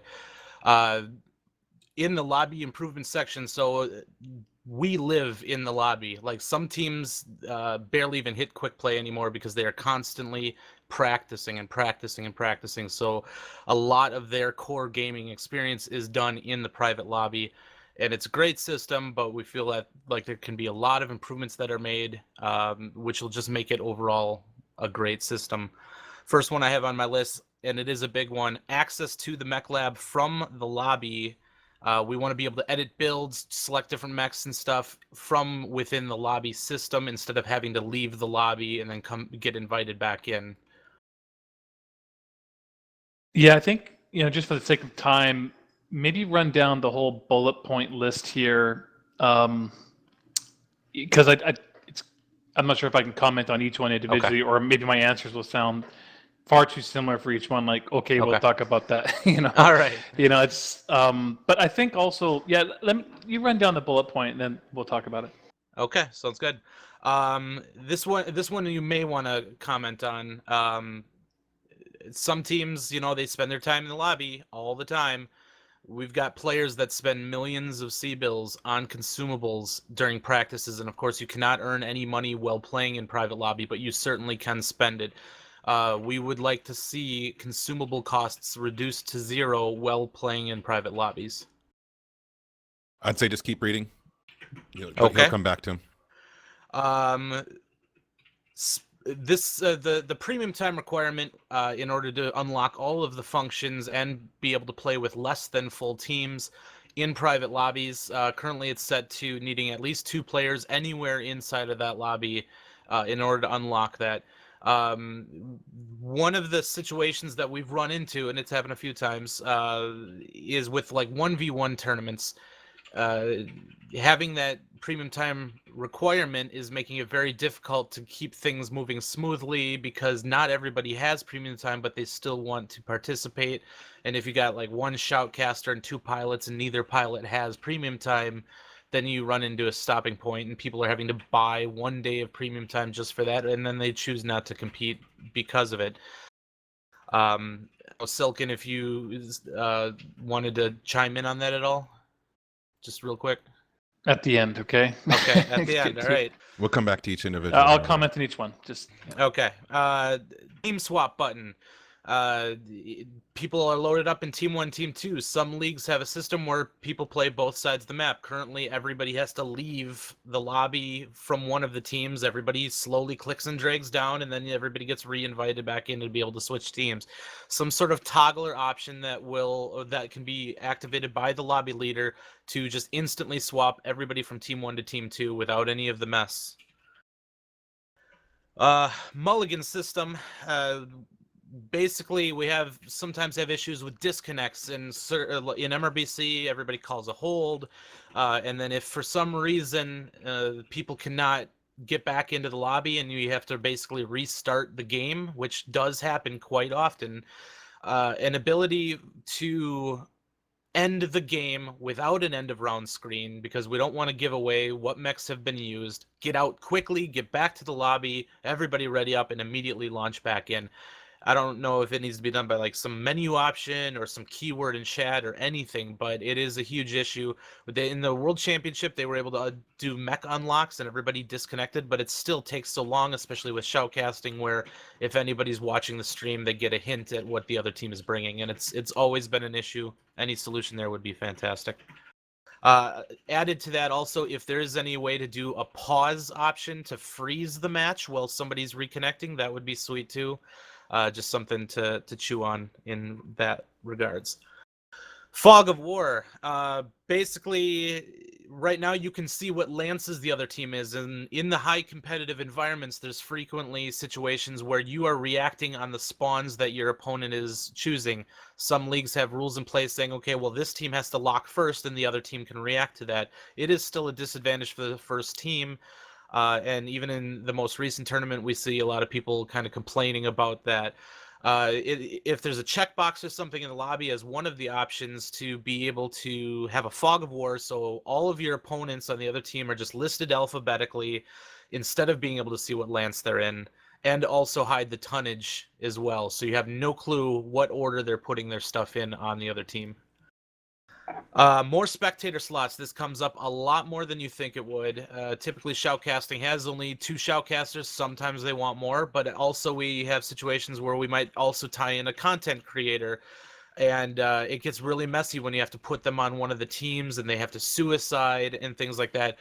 If we could get it up to 4 spectator slots or something like that, it would be massively beneficial, but it even goes outside of content creation and shoutcasting, because when we're scrimmaging, we frequently have a lot of people taking up spectator slots because they like to give feedback to the team by what they see after the scrimmage is done. So that would be something I think everybody can agree on. Coach slot. This would be something a little bit more niche. Basically, if you had like an 8v8 team, but you also wanted to have a coach in there, the coach would go into a coach slot. He would only be able to be first-person spectator of only his team, as if he was a dead mech, but instead of having to ready up with a mech or something like that, just immediately drop them in spec so they can start maybe playing commander for their team and not being given too much information. People would find that useful. This is a big one. The ability to pass lobby leader to anyone and notify that user they are now leader. Right now, if you are lobby leader and you leave, it just passes it to somebody, probably based on their chronological order of joining. I don't know exactly what the system is, but it can get really messy. Just being able to right-click and promote someone to the lobby leader would be extremely beneficial. When the lobby leader currently leaves, all of the settings in that lobby are reset back to default. So the kind of joke is Forest Colony Assault is the first thing everybody always sees anytime a lobby leader leaves. It's almost like it's trying to get us to play that for some reason. But yeah, that's a quality of life fix. Just leave the settings the way they were when that lobby leader left the lobby. If you want, I can go into the black stuff, or if you want to comment on our priorities. Let's comment Yeah. on the priorities. Okay. I'm sorry. What was that, Darren? Oh, I'm just saying, let's go ahead and comment on the priorities. In other words, the stuff that's in the blue text that you just went over. I mean, obviously, I think we're over time. I'm gonna try to comment on everything quickly. I think I see things in a few different categories here, and first and foremost, of course, again, like, we announced a comp feature to you guys tonight. You guys didn't know that was coming. It's obvious that that's going to take priority for the time being, and probably change your guys' outlook at least a little bit, because you're going to imagine yourselves and view yourselves, existing in that mode a lot, and it's going to take some of the pressure off of just the existing private lobby system. Obviously, the private lobby system is still going to be used for all your practicing, and then until you go into your official ranked matches.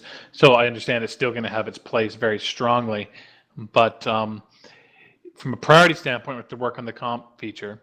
So some of these things would apply to the comp feature, and some of them might even be important for the ranked matches to have the features in place. Some of them are more quality of life features that are good ideas, but may have to wait until we can get our comp feature out, and then we can do some random improvements onto the private match screen. Well, not maybe, that's for sure. So quickly looking at them, access to Mech Lab from lobby. I mean, that would be, I understand how valuable that is. I would expect that even the initial version of our comp feature is going to behave like the private match screen. So once you're in the lobby with your mechs and you ready up, it's probably going to behave the same way as it. I mean, Paul, correct me if I'm wrong, but I don't think we have time for as fundamental a change as that before the comp feature comes out, right? That they can edit. You're not just talking about selecting different mechs. You're talking about going into Mech Lab and editing, Modifying builds. Totally doing modeling Swapping builds modules while you're right now, anyways. But while you're still in the lobby. Yeah. Well, in terms of development time, it's like, yeah, we're going to be stretched tight for anything like this. But at the same time, it's like, are you guys talking about in the comp feature, or are you guys talking we're more talking along about the lines private of lobbies. just private lobbies in general, right? That's Okay. where we experience it right now. Yeah, so they're talking about a seamless transition from private lobbies into Mech Lab, be able to edit their mechs and then go back and not have to be re-invited or leave or whatever. Just I see. Yeah, I have to ask about that. I mean, because obviously you can do that now. You just leave, you go to the Mech Lab, you have to get re-invited after. So, we'd have to ask and see if there's a way to keep them in a lobby state, but just not readied, right, until they can get back and hit ready. I have to ask about that. One other thing I'd just like to quickly ask you about this, though, is how do you guys feel about it when you're trying to launch a match? You're all ready to go, but there's still one guy sitting there dicking around in Mech Lab. Well, right now we experience that when there's 7 players on the other team and somebody's messing around in the Mech Lab. In MRBC, people have to swap mechs and do things between every single drop.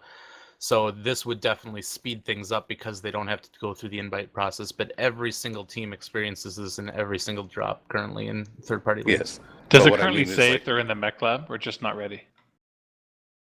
Maybe a different color. I mean, No, but it currently doesn't. You don't know if No, they're in it- the Mech Lab. Eh? Yeah. well, right now, if they're in the Mech Lab, they're not even in the lobby. They're gone. Right, of course. So the change would be that they'd still be in the lobby, but you'd see like Mech Lab or something. So at least you could Yeah. yell at them and say, "Get the hell out of Mech Lab." Exactly. Well, that's the thing, is like, this is what causes that, I like to call infighting basically within the private lobby, is that, okay, you got a 12-man team ready to go, you got an 11-man or 12-man team on the other team, but 3 of them are just messing around in Mech Lab, playing around with their camo specs, right? And you're waiting and waiting and waiting for this match to kick off. Well, we still have our rule sets in place to make things go smoothly. This is purely a quality of life improvement to take a few steps out of the process, which involve, the inviting back and things like that. So I don't think it's going to make things worse in terms of people thinking that they can get away with doing this. We still have to have rules in place to make things go quicker, but it's just going to speed things up on the back end, basically. Well, that's from a comp play point of view, right? I'm talking about in general, as a general player of the game. You have two 12-man teams, both teams get along with each other, they're friends with each other, but then you just got that one guy who you always know is just messing around with his camo spec or cockpit items, right? I'm going to kick him out of the unit. Okay, let's Basically. move, Paul. All right. We're moving. Okay, the next two, obviously, I'm not even sure what to say. I mean, the consumable one caught me off guard. Remove premium time. I know it's been discussed since the beginning of time. I think people understand, or at least I think originally we explained why it was that way.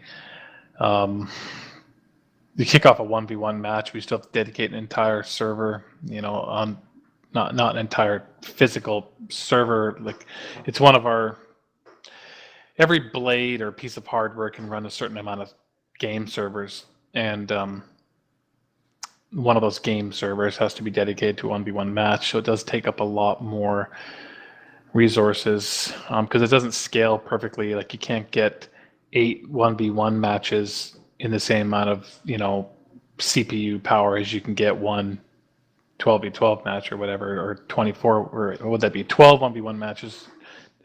You don't get 12 1v1 matches for every one 12v12 match. It doesn't work that way. It takes more CPU than that, so it's not like an exact comparison. So it does take up a lot of server space, and that's why there was that initial logic.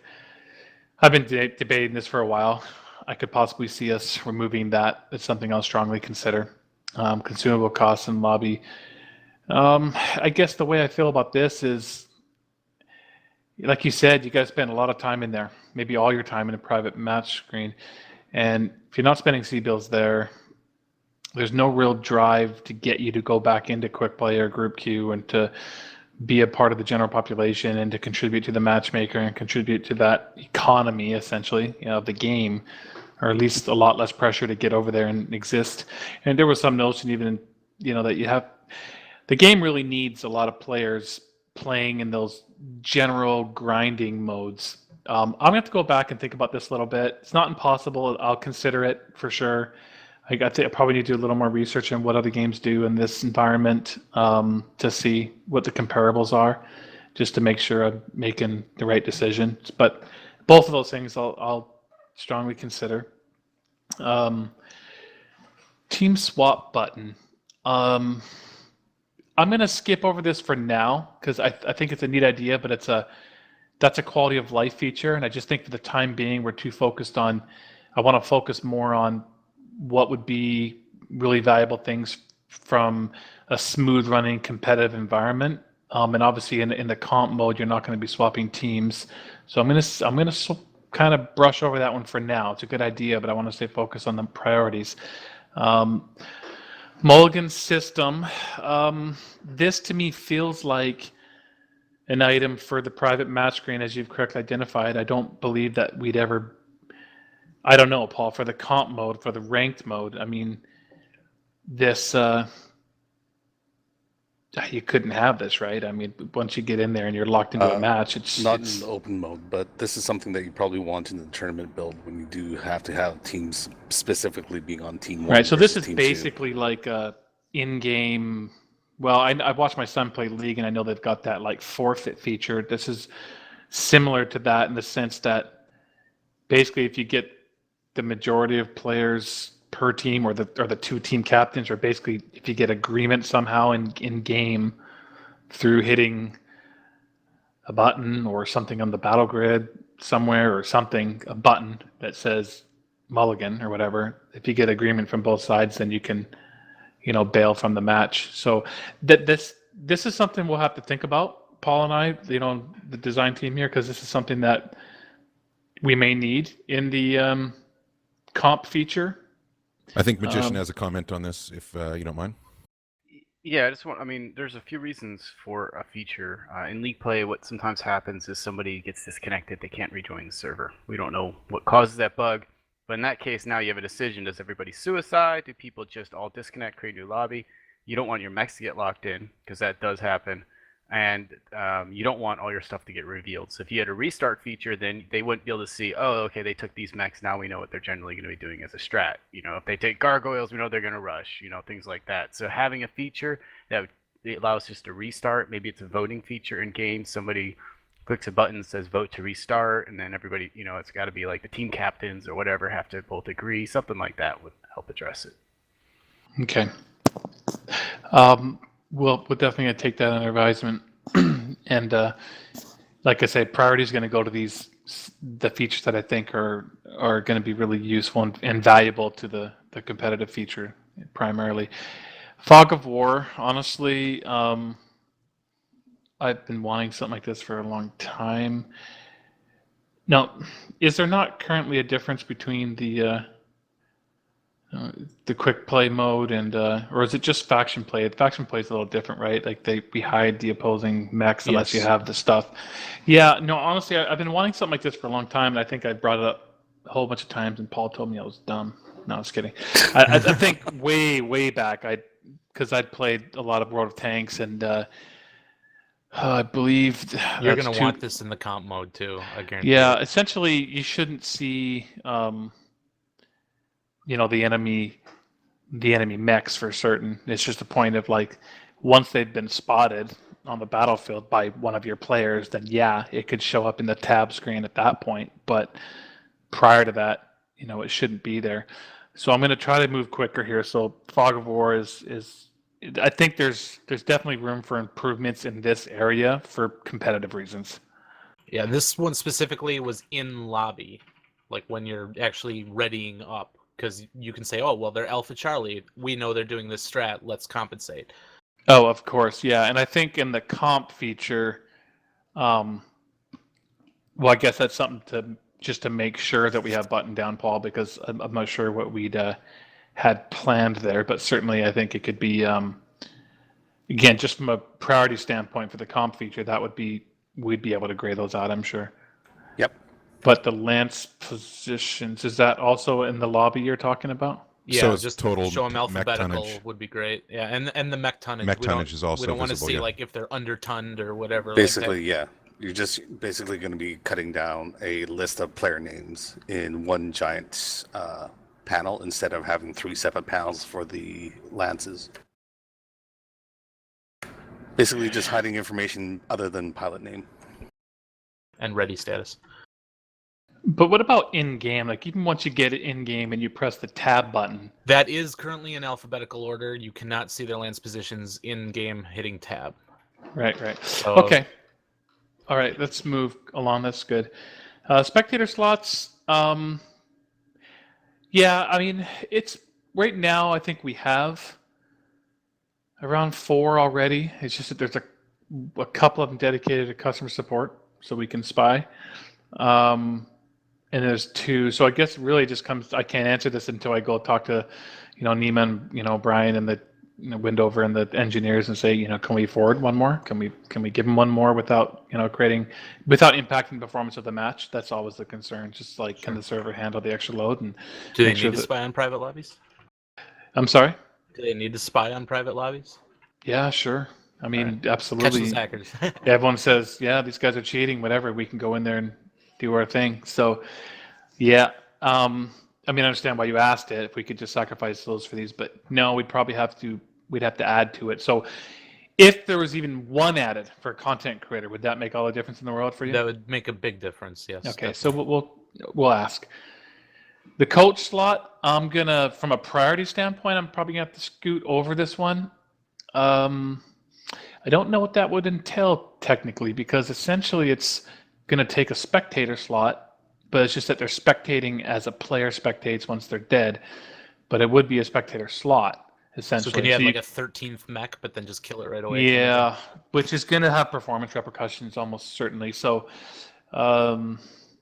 yeah, I'd have to ask them about that, because essentially you're adding 2 more spectators right there on top of the content one. So, it's getting to be a lot. potentially. So I mean, that's not going to be as high priority as the other ones, especially Fog of War, Mulligan. Those ones are definitely at the top of the list, I think. Let's see. Ability to pass lobby leader. I mean, that's a good ask. I like it. Don't suppose that won't really have any play in the comp feature, will it, Paul? Because once you get to that screen, you're there, right? Because I know you guys don't know exactly how it works, but once that clock hits 0 and you are matched with someone, you're going to end up at that screen where you vote and stuff, and you're going to see the private lobby screen with pretty much just kind of in a locked-in state. Like, you're not going to be twiddling with dials or anything because obviously the competitive rules are locked in. But at that point, there's no real reason to switch or swap or anything. You're locked into that match. So I like the feature ask.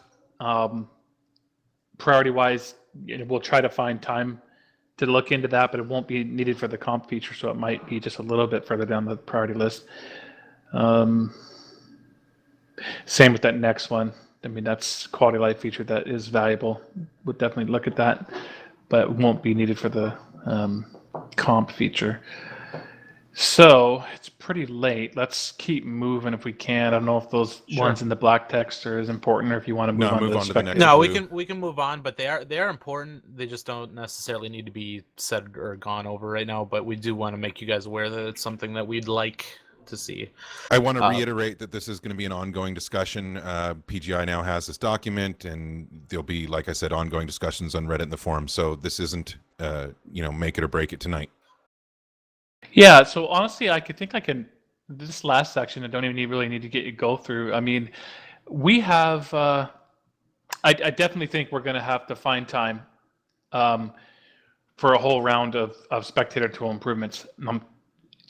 You guys have, I think we've continued to work with you guys, and there's always some sort of like living document out there of like the, most desired tweaks and fixes to the spectator tool, red text, et cetera. I think I can commit here that we will find time for a round of improvements on the spectator tool. Timing-wise, you got my number. Yeah, I mean, I think timing-wise, obviously the deadline there would be ideally. I don't think we'll be able to get them in time for like when the comp feature ships in June, because our bandwidth is just so used up to that. But obviously the critical moment is going to be just a couple months after that, whenever we're getting near that locked in state of going into some finals.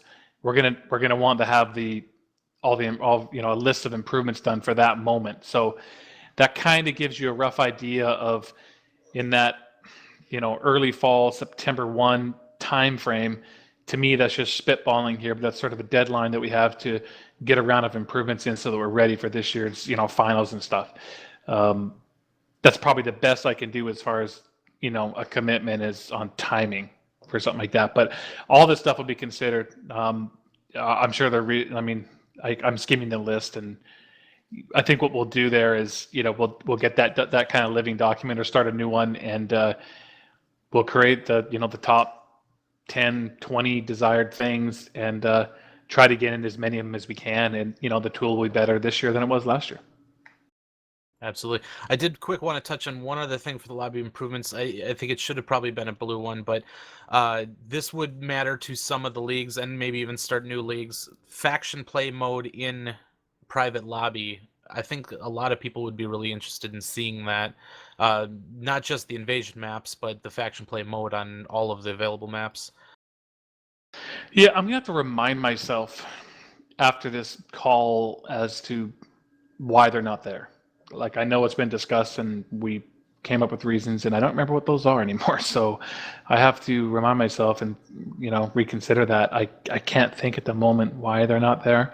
It might have been something to do with I don't think it was necessarily server capacity limited, or there might have been some concerns about too many people hanging out in private lobbies playing faction play matches, long 30-minute matches, and starving the faction play queues. Not playing faction play where you're supposed to be playing faction play. So that is a legitimate concern. Although we find, the populations in in the private match screen have not proven to be detrimental to live queues in any other area of the game. So it quite possibly isn't here either, and maybe it's a non-concern at this point. So maybe we can do that. So I'll promise we'll look into that and strongly consider that as well. All right, then, like I said, ongoing discussion. Unless anybody, I will say we'll take a few minutes. If any of you on the panel have any final comments, parting words before we go, now's the time to let us know. Is that you, Silken? You want to say something? Yeah, I would like to go over the premium time removal again. Uh-huh. Go for it. So if I remember this correctly, you said you would reevaluate removing the premium time requirement from private lobbies. Is that correct? Yes, I said I'd strongly consider it. Okay, cool. Because like for mine and Tal's are 1v1 leagues. This is, along with stats, the single most important subject to us, because like we obviously want to be able to get new players, and we are the most new player friendly leagues available, because it's just you just take yourself and your mech in and you just fight someone and you play.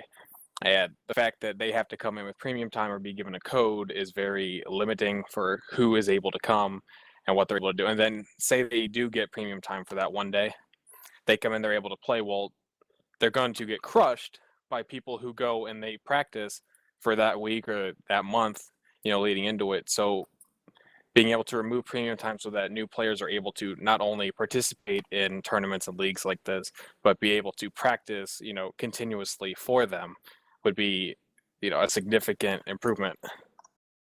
And if Tal wants to, elaborate on any of that, something I may have forgotten, go ahead. Sure.